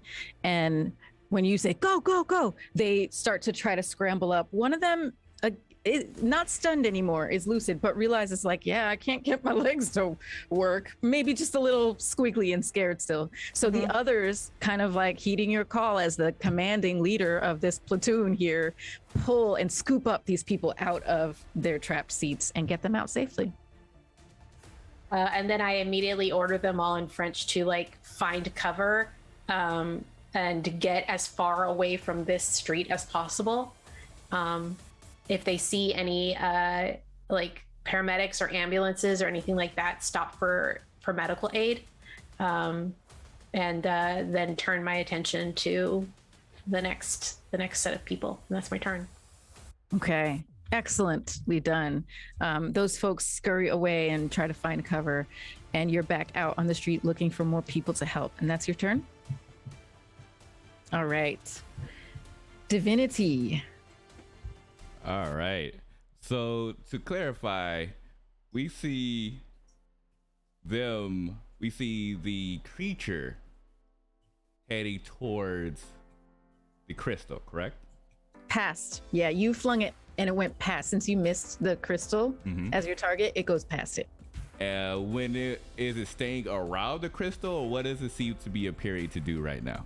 I would say it's now regained its like flight pattern from being swung away, and it's flying and squiggling its way back over the city, away from. Oh, I'm sorry. Nope. Usnavi has been corralling it up into the air, so it's now probably like at least 50. I'm gonna say like 75 feet higher than that 6-story building level that it was at. So it's like 75 feet up.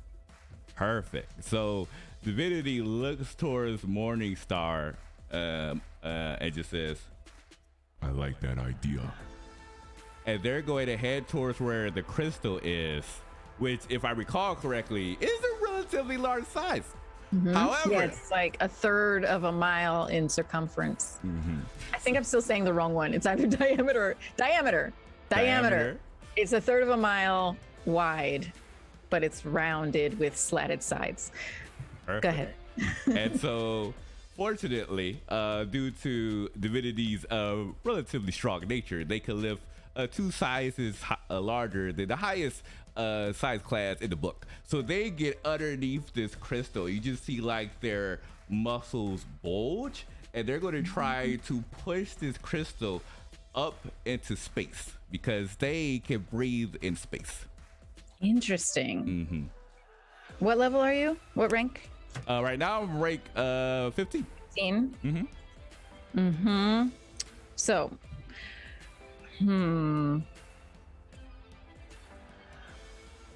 So here's okay. The target number for this it's going to be really high. And what is your? Let me just see this size chart again. You are. So what's your strength level? So I'm a big creature by itself, and I can lift 6 sizes higher than my size. Oh, right. My You location. can lift. So colossal is where it caps out, though. Mhm. So that's That's 50. 4. So I can lift two sizes past colossal. so that would be 50 to 200 tons. I hate to tell you this, but I can't lift it. it weighs much more than 200 tons. Okay. So what would that criteria be? Because I would be able to lift 2 sizes past that, but we don't. There's not in the book, so that's why I was like, it's kind of hard to be able to determine. So it's just like, where would that fit? So let's say 12 to. So yeah, looking at the way they scale it. Mhm. So 15 to 2 to 3 tons, 3 to 12 tons, 12 to 50, 50 to 200. So maybe the next would be 200 to 1,000 tons. 1,000 tons to, I mean, it seems like it's scaling exponentially. So 1,000 tons to like 10,000 tons. Okay. So that would be my cap. Would be like 10,000 tons. Yeah. Okay. Can someone write that down so we remember later? Yes, I would definitely put that. I was actually writing all this stuff down on my sheet of paper, like how far I can throw it, everything like that. Okay, so max I can lift is 2,000 tons, 10,000 tons, and this thing is more than 10,000 tons, correct? Yeah. Okay. So when they try to lift, do they realize that they are not able to push this hard? Like, oh, this is hard. This is heavy. And they speak to the creature inside their brain, like, oh, you have any suggestions on how we get out of this? Like, this thing is huge, very large, and I can't get it out of here. And they're speaking that to their co-pilot inside their brain. I'm sorry. I was like, well, is anyone going to answer them? Yeah, your co-pilot says, that thing, actually, I'm going to roll for your co-pilot. What's your logic? A 2. Oh, Yeah. I feel like your friend in your head might have slightly higher logic, so I will roll for them. 6 + 11 plus. I'll give them like a little bit more. 11, 29. Yeah, they say in return, you're not gonna be able to move that. Look over there. And she kind of guides your gaze like down the line of this thing. You see that it's stretching like beyond what the eye can see. What? Why was up into the sky? And then she says, and look that way. And you see that it's stretching down into the earth, kind of piercing the city. Piercing and causing chaos? What? What? What? Who would have thought? Who would have thought? So anyway, that's the name of our game. Piercing chaos. I love how you worked at it. And so Divinity just looks over and they're just like, why would somebody make something this big? What is the point of this thing? Okay. Your alien friend in your head actually says, why do you think someone made this? You asking me? I draw Dragon Ball characters. I don't know what this thing is about.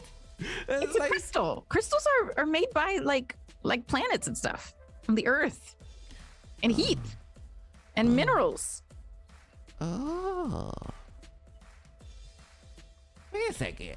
The crystal pierced through the earth, right? Mm-hmm. Can divinity actually go where it pierced through to see where the source may be? Yeah, how would you like to try to do that? If there's a hole next to it, they're just going to try to like push their way through the hole, like almost like crater style, and just see where the source of where the beginning of this crystal may look like. All right. Okay. So let's take a look at your. Let's see. What is your? You have pretty high mighty as your one of your powers, yeah. Mm-hmm. Oh yeah. Small might base, might and resilience. And we already figured out you can lift up to 10,000 tons. Mm-hmm. So moving Earth, yeah, you should probably be able to like dig your way through the Earth and down. I'm gonna say go ahead and roll your might.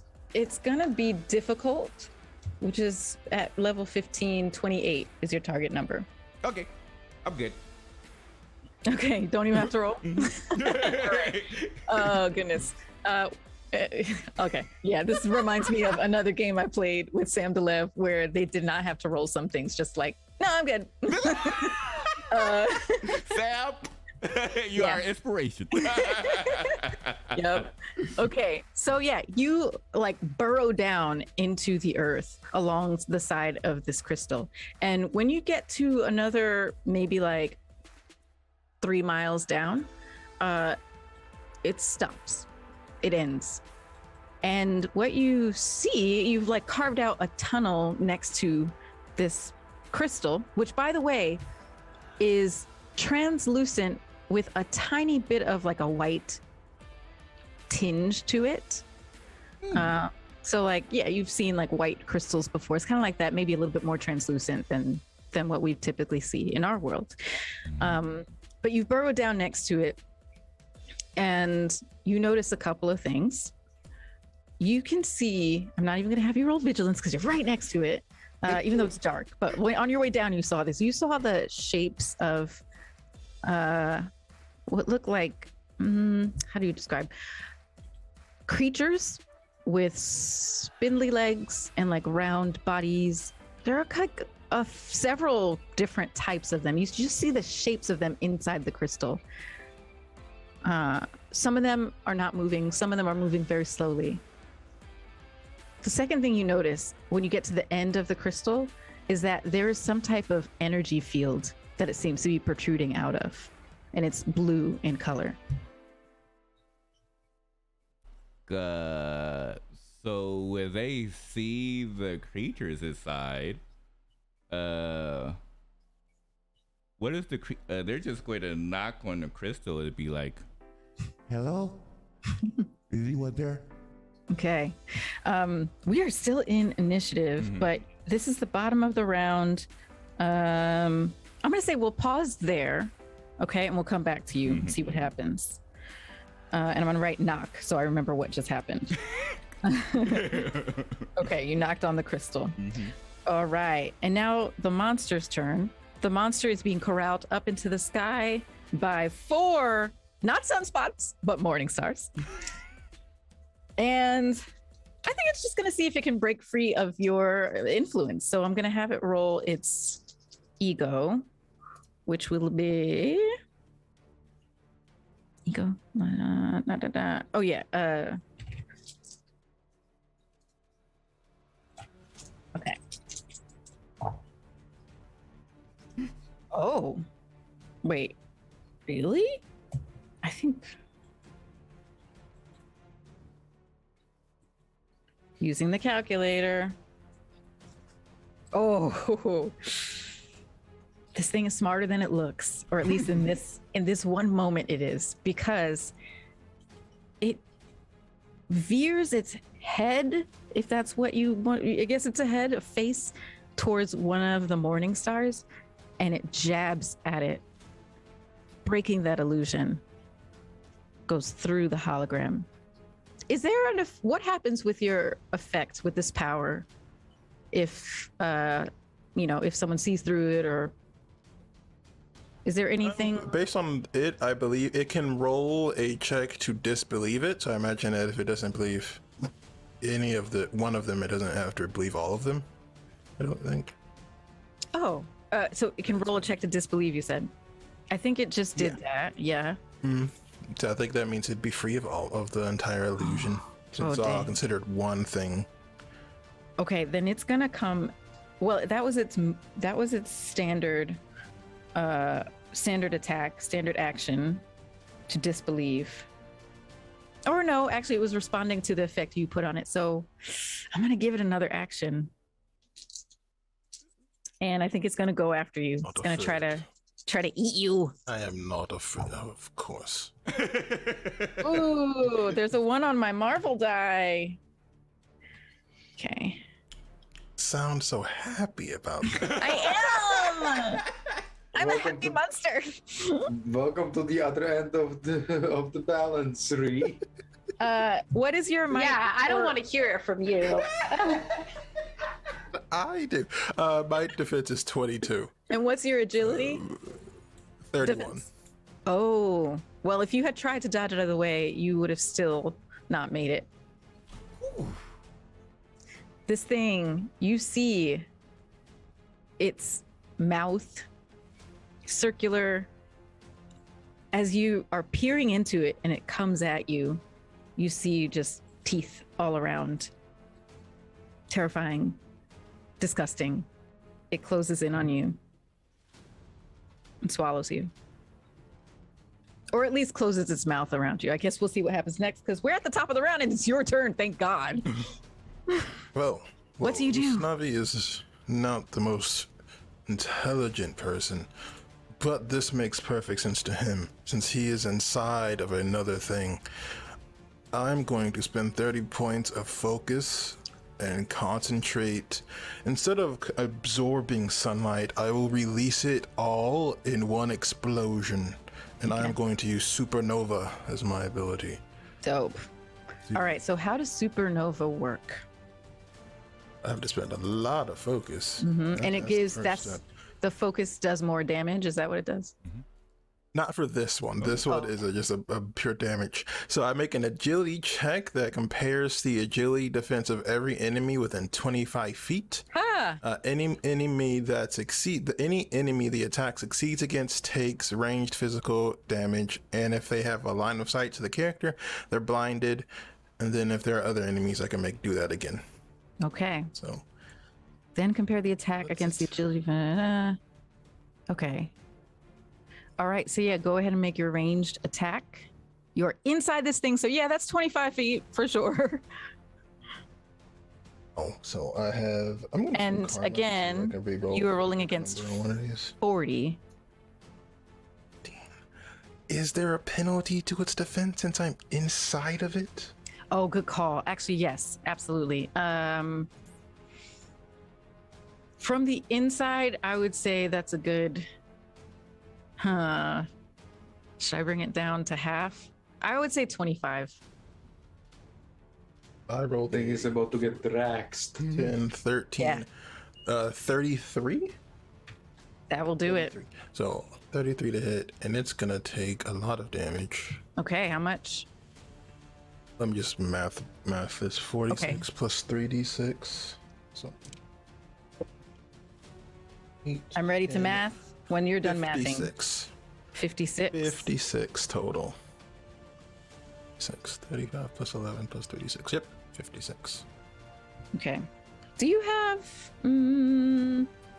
something that lets you take multiple attacks on things? No, I don't have one of those abilities. Okay, cool.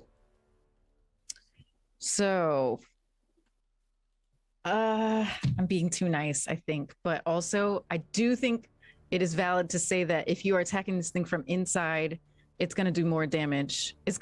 Let's double that damage. So 56. 112, yeah. Yeah.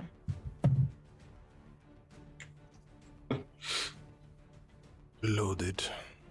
I've unleashed the power of the sun inside of this. Yeah. creature. What does it look like? when you? He just kind of sits and concentrates and focuses the inner light that he's been absorbing and forces it out of his body all at once. And as he does that, his skin turns back to its original color as this blue flame erupts in all directions around him. And he begins to feel exhausted, but he really hopes that this creature is strong enough to contain this explosion, or else he might have just blown up a part of this city. Well, I will tell you this. You have taken away most of its life. In fact, as most otherworldly creatures do, it defies expectations. You basically, if y'all are looking up in the sky at this wiggling monster, you may or may not have not seen it swallow your friend, but you definitely see it wiggling uncomfortably, and you start to see a deep orange light grow in its belly, and its belly burst over the city of New York. And that little bit of life that's left, it's the head twisting, wriggling, searching, trying desperately to figure out its life, what's left of it. This thing has 10 hit points left. I've done my job here. Gonna be my turn. Yeah, so that was you. Goodness gracious, I'm lost in our initiative order. So that thing did the ego check. That was like a reaction, I'm going to say. It swallowed you. That was its action. And then you blew it up from inside as your action. You can move. You can do an easy action. More falling out of the sky than moving. You fly, though. At the moment. So it's a controlled fall. But I just exploded. So it's falling in style, to borrow a phrase. It's falling in style. Falling with their hands like. Very exhausted. Very exhausted. Many aches and pains, but he still looks good as he's falling. Yeah. I'm going to say that with that much damage done to it, even with its head still alive, technically, here's what happens. The head, as I said before, is kind of searching, looking around, trying, but it doesn't have those flippers anymore. It doesn't have a tail. It doesn't have a body to keep it in the air. So it starts falling too. And it's going to just fall down towards the ground. I'm going to open up the initiative. If anyone has a power that can protect whatever is under this head from falling, now's the time to spring into action. I have a shield. It is literally made to do this. All right, go for it. Yep. I'm going to run and throw my shield up to do a big protect. Great. I believe that my shield 2 will be what I need for this. Okay. So protects me like a wall. Awesome.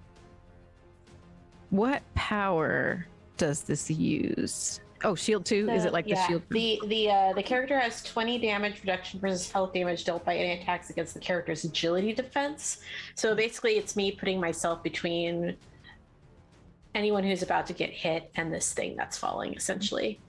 I'm going to be taking the hit for them. Yeah. Okay. I'm going to say this can be a group effort too. So we have Cap running in to soak some of this damage of the head. Who else would like to try to keep this? And just to give you Daredevil, with your amazing senses and echolocation, number one, you already have been hearing its heartbeat. You notice when it stops, and obviously you feel and hear that explosion. You also realize that the sound of the explosion echoing on the body pieces, there's no bones. It's just almost like cartilage this thing is made of. That includes the head. The head has no bones. It's just cartilage. So if anyone else would like to try to break this giant cartilagey head up before it hits the ground. I have an idea what John could do. Yeah. Tell me if I can do this. He could, as it's falling, he could heat up the chain, kind of shoot it upwards, and hope that it catches and burns up before it hits the ground. Yeah. So you're going to try to disintegrate some of this head. He's gonna, if you, Or, like, you've seen, burn it. you've seen the first Ghost Rider, you told me, right? He's gonna do the flame tornado. Oh, yeah. Okay. Awesome. All right. So with those moves, and whoever else would like to roll and try to do a cool move, go ahead and everyone make a roll. This is a group effort to soak damage for the city and its citizens, so this giant cartilage monster head doesn't squish people. Would that be rolling? Because You know- I can What's that? Oh, sorry. Because I can hear the location of it in comparison to the echoes around, I know where it's going to fall. Yeah. I will sprint to the nearest police vehicle and get on the radio and immediately give the exact coordinates of the impact area to all emergency services so that they have a couple of extra minutes because it's going to kick up a lot of dust and smoke when it hits the ground. So instead of searching around, they'll know exactly where to focus their resources. And I live in this part of town, so I know where it's going to do the damage. Nice. Yeah. And for me, I'm rolling in agility defense, correct? Yeah. Let's see your shield. Yep. What am I- Against the character's agility. So it's the city? The character's 20. Directly, I guess the head, since it's falling. Oh, yeah. Sorry. So dealt by any attacks against your agility defense. Mhm. So it's the head falling. Right. I'm trying to put myself between it and like any citizens that might be in the way, like that kind of thing. All right. So yeah. Okay. What is, Well, I'll roll for the head, I guess. Falling What- damage for the head. what am I rolling for the flame tornado? Oh yeah. Ranged attack. Agility. Oh boy. And then Daredevil, if you can roll a would you say logic or ego for that? Is it more like Logic, Calculating. it's just communications, clear communication. okay, communication can also be ego, so it depends on how you I'm want not to trying to use my sense of personality to force it. got it. I'm in the system of law, so I know how to communicate with those people. Awesome. All right. So yeah, you can go ahead and roll logic. What's the target number? Target number is it's dead. So let's say 25 again, just like it 25. was from the inside. My agility defense score, by the way, is 22. Okay, so I will roll against yours, but everyone else will roll against the hit. Mhm. Or for communications. Oh, your difficulty, this is not going to be difficult for you at all, Daredevil. I'm going to say this is going to be routine. So at level 10, that's 21 target number. I got a success, by the way. All right, great. I failed. And okay. Maybe, a lot of phone lines and cell phone towers got down. So maybe it's just literally communication thing. 4, 3, 10. Boop, boop, boop. 10 plus 23, 33. What was your defense? Agility defense? Cap. Oh, 22. 22. But you'd soak damage. Yeah, I soaked at least 20 of that damage, so. Oh, great. Okay. So it does hit. I mean, we knew it was going to hit. It was falling on you. Yeah, But but 20 of the, I received 20 less damage, essentially. yeah, great. Basically. I will roll damage now for this thing. That's what I should have done. Actually, if I just use that as a damage roll, no, I'll roll again, just out of fairness to you, because it might Yep, actually do what be you gotta lower. do. I'll roll again. Huh.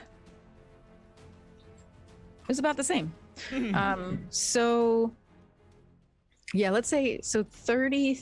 Let's say 30. That was the lower of the two rolls. So you only take 10 damage. Only 10? Yeah. Sweet. And yeah, describe that chain tornado You just like burning this cartilage head. He's basically spinning it in the air, making a flame tornado, hoping that the flames will just encapsulate it and burn it up. Yeah. I posted a GIF of exactly what it looks like. Oh, awesome. If you Yeah. read that. He's just spinning the chain like it's a lasso. Just... Awesome. and possibly maybe absorbing a chunk of its soul. I don't know yet. Okay, yeah. So you are able to burn up just a piece of this skull so that there's less force on it. Actually, because of that, Captain America, you take 5 less damage. Nice. All right. So we have 6 heroes surrounded by a city in rubble with monster cartilage and guts all over everything. I really don't like this universe. By the way, I've seen worse. I'm still 3 miles. That's why I did the same thing, because I'm still 3 miles down, like knocking on the crystal, because I saw the creatures inside of it. So I didn't even see what was happening. Let's resolve that, because that was part of the combat, and then we'll return to the group. Okay, but after this, we're officially out of combat. The monster is deceased, splattered all over the city. But yeah, down in the ground, you see this energy field where the crystal seems like it's emerging from or into, depending on how you look at it. And so when I knocked on the crystal, did the individuals inside seem to do anything? Yeah. Some of them slowly move towards you. I will tell you this, when you knock, yeah, some of them move towards you, some of them move away. None of them are moving very fast inside the crystal. They're just kind of like slowly, whatever direction they moved in, it was slow. Can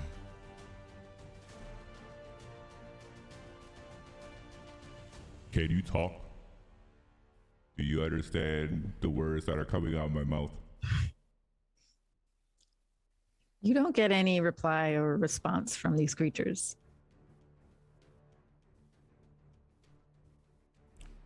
Well, this is of course inside their head. They're just like, they can't speak. Maybe they're nice, maybe they're not nice. I don't know. What do you think? I don't know, but that doesn't look like anything from any planet I know. Okay, well, we'll go to the top then and let them know that there's more in sight. Okay, what about that? And she points points your gaze to that blue energy field.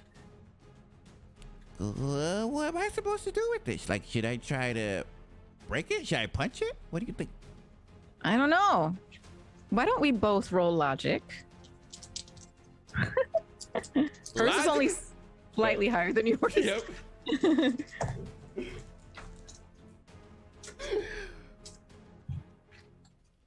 And then, target number will be.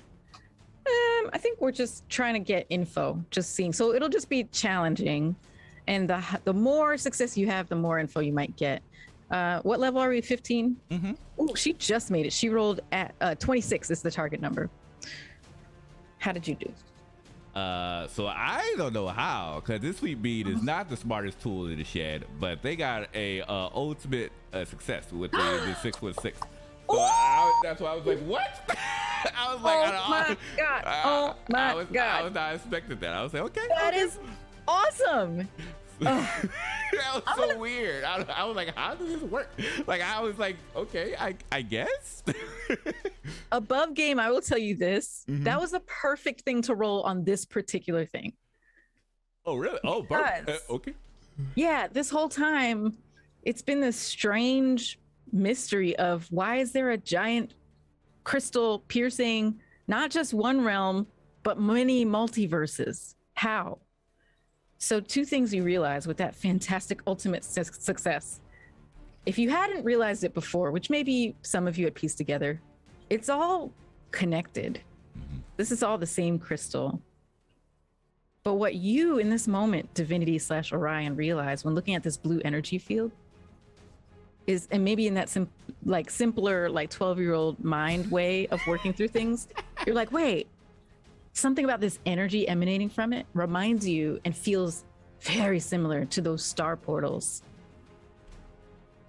that America Chavez makes. Feels really like that. Oh.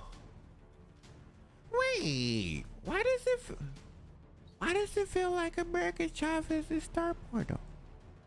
And just to clarify,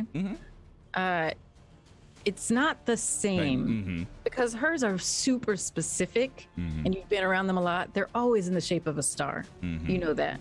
But this feels like, and I don't know if you would know this, but you got an Ultimate Fantastic role, so I will give you a little bit more. There are not many other beings or entities that can move through multiverses. It's like super rare power. So if there is someone or something sentient behind it, this was like, that part was purposeful. Like these portals making this crystal pierce through the multiverse. That feels specifically done by someone. Oh, so I'm thinking that these creatures probably don't even know where they are. It's like if somebody else is doing this, well, maybe they're just scared too. They're just maybe hitchhikers. They're just along for the ride. Okay. Hopefully they'll believe me. We'll see what they say. and they'll fly up to see where the rest of the group is. Okay. Yeah. You fly up out of that tunnel you dug. And yeah, you rejoin the group we'll say y'all split the difference. You're near the crystal, near where that first attack took place, but closer to the crystal probably. And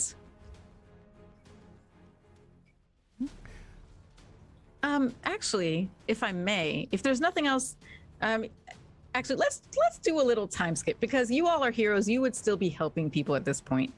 We don't have to play through all of that. You're helping people who've been injured, who are lost, and things like that. I'm gonna say the next day. Oh, okay. Yeah, we'll skip ahead a little bit. You all will have gotten very little sleep because, again, disaster areas take a long, like months to clean up, really. So you're not going to be able to clean it all up in one night, but you do a lot of work as superheroes. Where are you crashing, first of all? I mean, I know who's local to here. Do they crash at one of your places?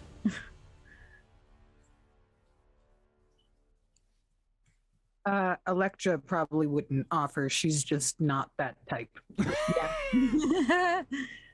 Yeah. How about you, Daredevil? Would you help them find a place to crash? The group? Oh, you're muted. Matt Murdock, here's my card. You are going to need legal representation in the city of New York for causing a good portion of this destruction, and I would like to represent you. You may be not from around here, so may I have you stay at our office? It's small, but it'll be comfortable while you recuperate, and we can begin your legal defense. This place is wild. What? I'm going to court? We're going to be out of here long before it's even a problem, okay, Divinity? Okay. John is back to human, by the way. We just like this, probably drinking from a flask that he keeps somewhere, like the hard-boiled noir person he is.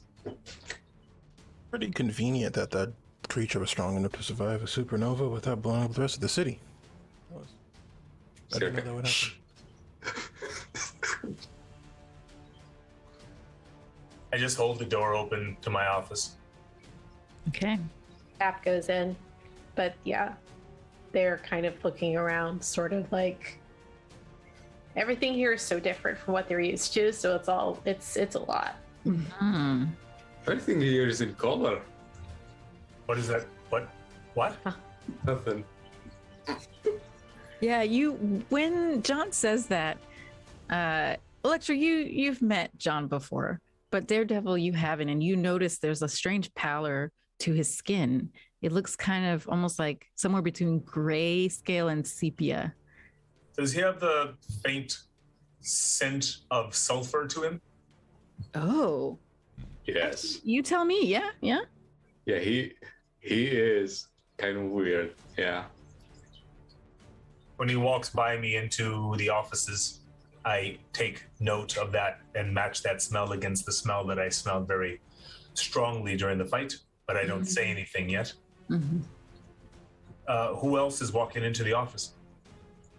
Those Navi will enter. What do you look like?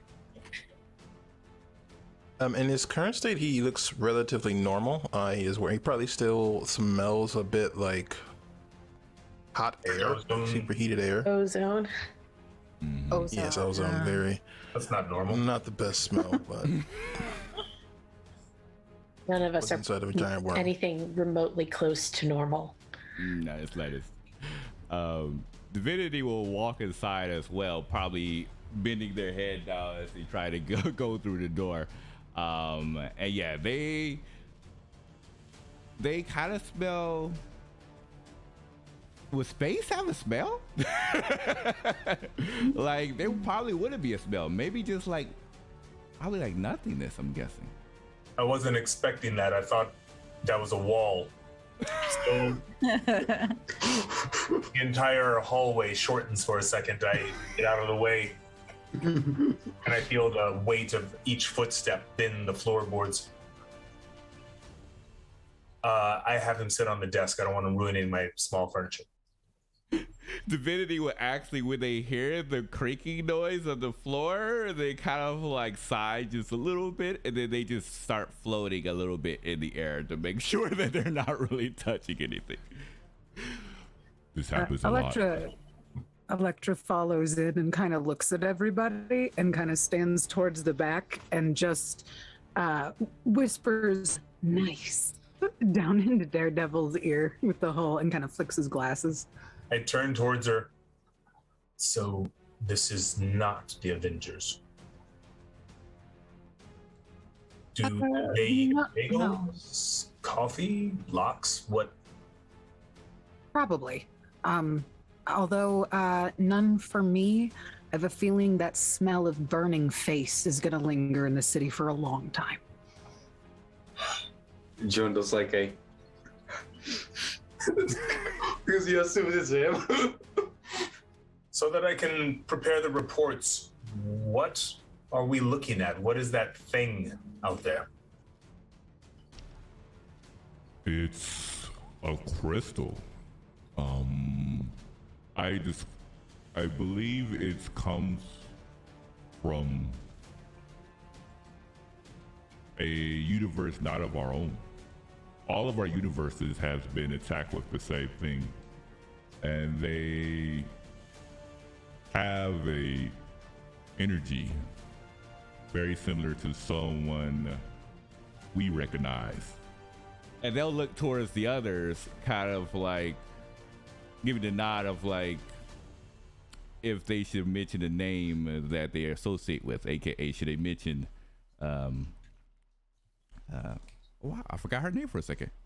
How did I forget? Erica Chavez. Yeah, America Chavez, yeah. You see Aid just kind of tap their shield Okay. to acknowledge. Okay. I take a note of that shield tap, but I don't look over. I just continue to type on my braille system. These crystals also seem to be able to absorb very intense rays of heat and sunlight, which is dangerous in retrospect, but it all worked out, I suppose. I also don't think the creatures inside know that they're where they are. When I threw the one far away, they seemed afraid, and there were others I found at the bottom of the crystal. When I knocked on them, some came closer and some went away, which I don't think, I believe they may just be hitchhikers, not knowing why they are here. I stopped typing. Did you say others at the bottom? Yes, there's quite a few in the crystal, moving very slowly. Others as in other people working below the city? I only saw hands and shadows. I did not get to see what they actually look like, but I saw a few in the crystal. Way far beneath the city. The crystal goes at least 3 miles down. There's nobody that low beneath the city. Are you be talking about human people or? No, in the crystal. Could be anybody. Is this something that we need to worry about? A crystal just pierced into your reality that's a mile wide and spewed forth a giant lizard creature that it took a supernova to destroy. I think yes. The answer to that question is yes. I type Cap sarcastic as hell. Has anybody tried to destroy any kind of piece of this crystal? Like, we got the burning face dragon thing down, but the crystal itself, you guys throw anything at it? Try to chip a piece? Nothing? We were all summoned from our universes before any of us, I think, really had the opportunity to try to attack it. I mean, I'm speaking for myself there. I did not, but I have a theory. Is drawn to it. Electra, before anybody can say anything else, already starts heading out the door. Oh, Do not break boy. it. If there are things inside of it, they may be absorbing energy of some sort, which means that attempting to break She's it. already out the door, Usnavi. Just we get it. It's fine. I'll catch her before she gets out of the door. It's Yeah, your funeral. Cap is also following. Just like the moment she starts walking out the door, and Morningstar is still going. He's like, she's already gone. Like slaps the shield on their back, and Joan follows as well. Okay. So Divinity just looks towards Matt Murlock and say, How much will this cost?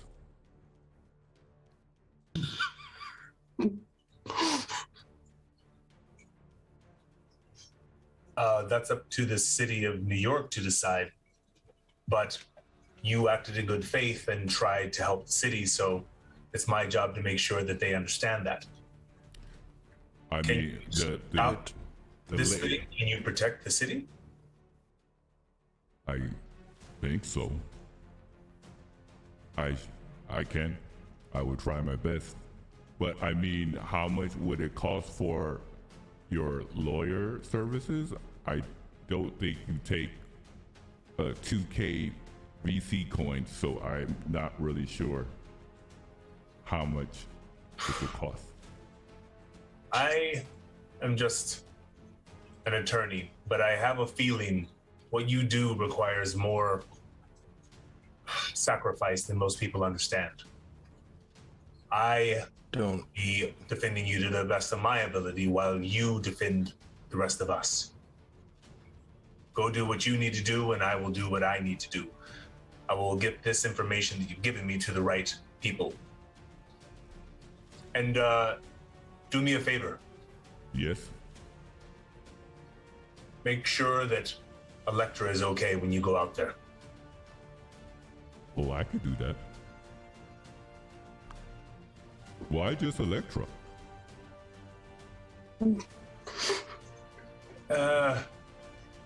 She's special to me. there's a long dramatic pause as his 12-year-old tries to understand romantic relationships. And they say, Oh, I think I've seen this on TV. Okay. and then they'll keep, they'll make their way outside of the apartment structure to find the rest of their teammates. I will say, when Electra walks outside, she kind of has a feeling that Matt's not coming with her, but she will take her necklace off that she always has, and she'll kind of hang it in the little space outside the door where she knows he keeps the spare key, and it's just like a little note to him that she'll be back. Oh, Oh. Just finishes his report and starts he will send this report to an old contact from Columbia University who now works at SHIELD. I love that. We would join the others. Okay, so Matt Murdock, you're in your office sending off this report to your contacts, and the rest of this team walks out the door, heading towards the crystal. Okay, it's a few blocks away. Trying to think of, yeah, it's probably just a few blocks away. Having cut through Midtown Manhattan, and Hell's Kitchen is basically like the lower part of Midtown Manhattan on the west side. And you all walk through the rubble and the cartilage towards the crystal. And you arrive at it, standing in front of you. Or not standing, but arching into the ground is this massive pillar-shaped crystal. Again, slightly translucent with a bit of white cloudiness to its color. What would you like to do? I think Electra was the one who made the move out here. Yeah, she'll kind of walk up to it, and she's gonna do that thing again where she tries to sense its energy. So I guess would that be like another ego check with her Reiki to see if she can pull some like vibes off of this thing? Yeah, if it's it seems like you're trying to sense if it has any type of spirit or soul to it. Yeah. Yeah, you could do an ego check for that and use your Reiki skills. Target number, I would say just challenging, so 23. That is.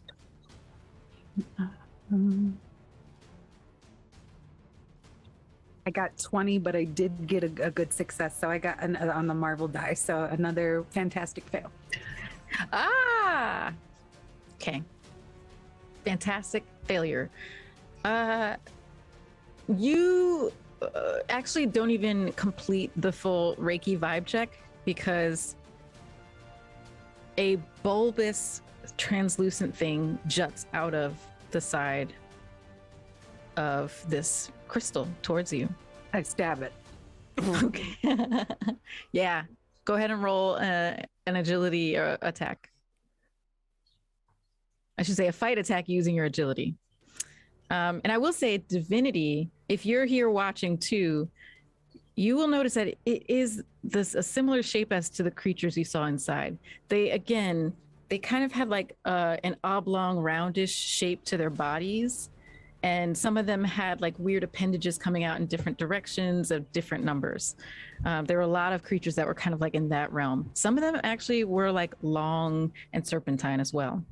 But the one that juts out today is probably about 5 feet in length. And just like its rounded back is jutting out. And you can see like the outline of its legs is still inside the crystal, but moving slowly towards Electra. You stab it. How did you do?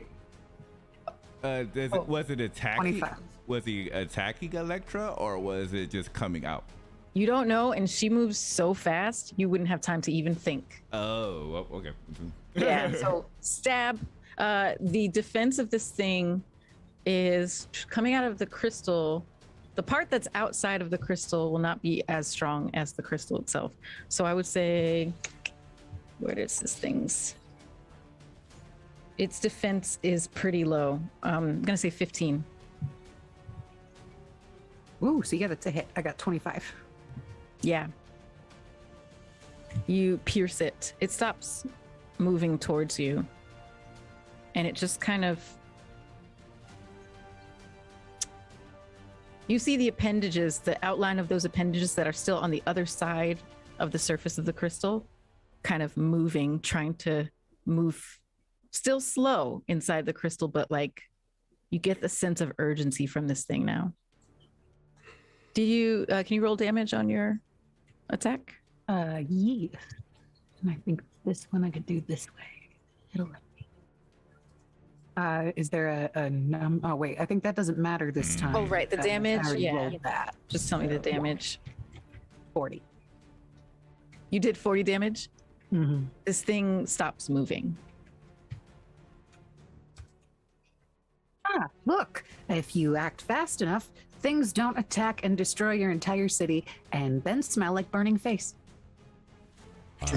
I don't think it was trying to attack. We'll never know. True. And they'll look towards the others to see that there's other appendages and movements inside. It says, I could definitely see there's quite a bit more inside. I will be honest, I would like to try to do this peacefully if possible, but if we can't, then we can't. Behind you all, so on the other side of you from the crystal, a star portal opens up and out steps America Chavez. Electra, okay, good, you found her. Wow. I flip my size back in and kind of stick them down to my side, like, oh crap, maybe I wasn't supposed to stamp that thing. She doesn't really notice. She's looking around at the destruction and she says, oh my God. So now that you have Electra, I need you to find the new member because you're going to need all the help you can get. This isn't the only place that has this type of destruction because of this thing, whatever it is. You ready? You ready to go? Yeah. Yes. Or Okay. Would you happen to know of anyone besides yourself that can make portals into different universes? Go ahead and roll an ego check. ego? Okay.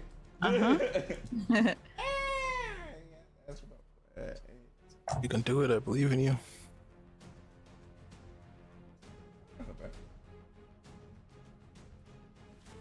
14 plus 11. Oh, 25.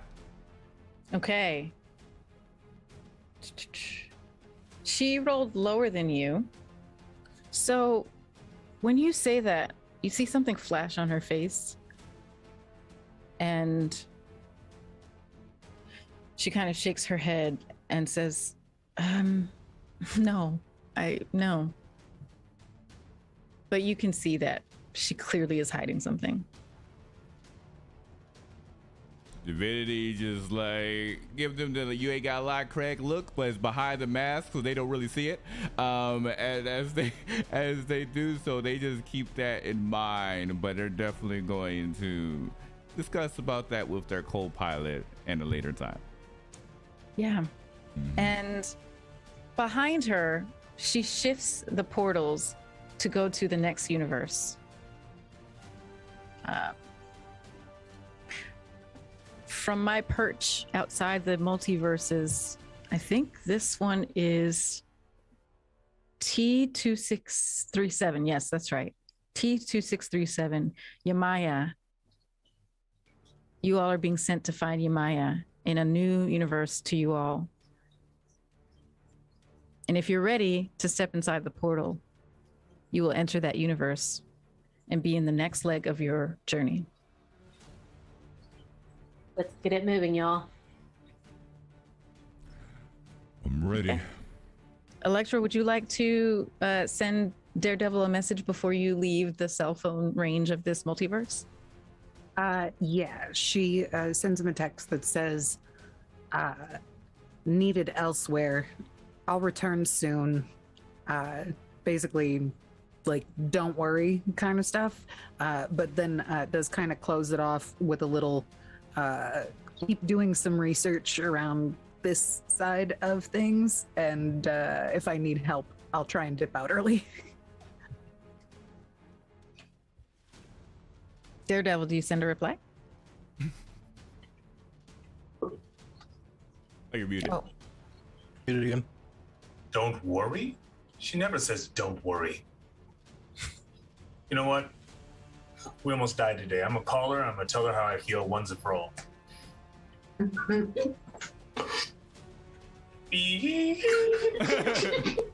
You're blocked because you're an Android user. Out of range. Oh, you out of range. Yeah, out of range.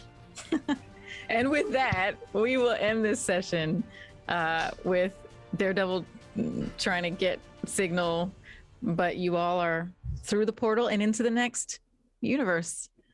Thank you so much, TJ Storm. Oh my goodness. I adore your Daredevil. Just so great. So great. Amazing. What a total himbo. Have fun with you guys. Thank you. Oh, it was incredible. So, of course, as you stated, thank you, TJ Storm, for guesting for us. We super appreciate it. Of course, thank you, Elisa, for putting together this fantastic campaign and the story. And, of course, thank you to our regular players, of course, May joining us for the first time this episode, and the others. Just such a great session. Yeah, thank you, of course, to our viewers, because without you, we won't be here. So we're going to go ahead and look to raid someone, and we'll be back for next week for our next episode of our Marvel campaign. But until then, farewell for now.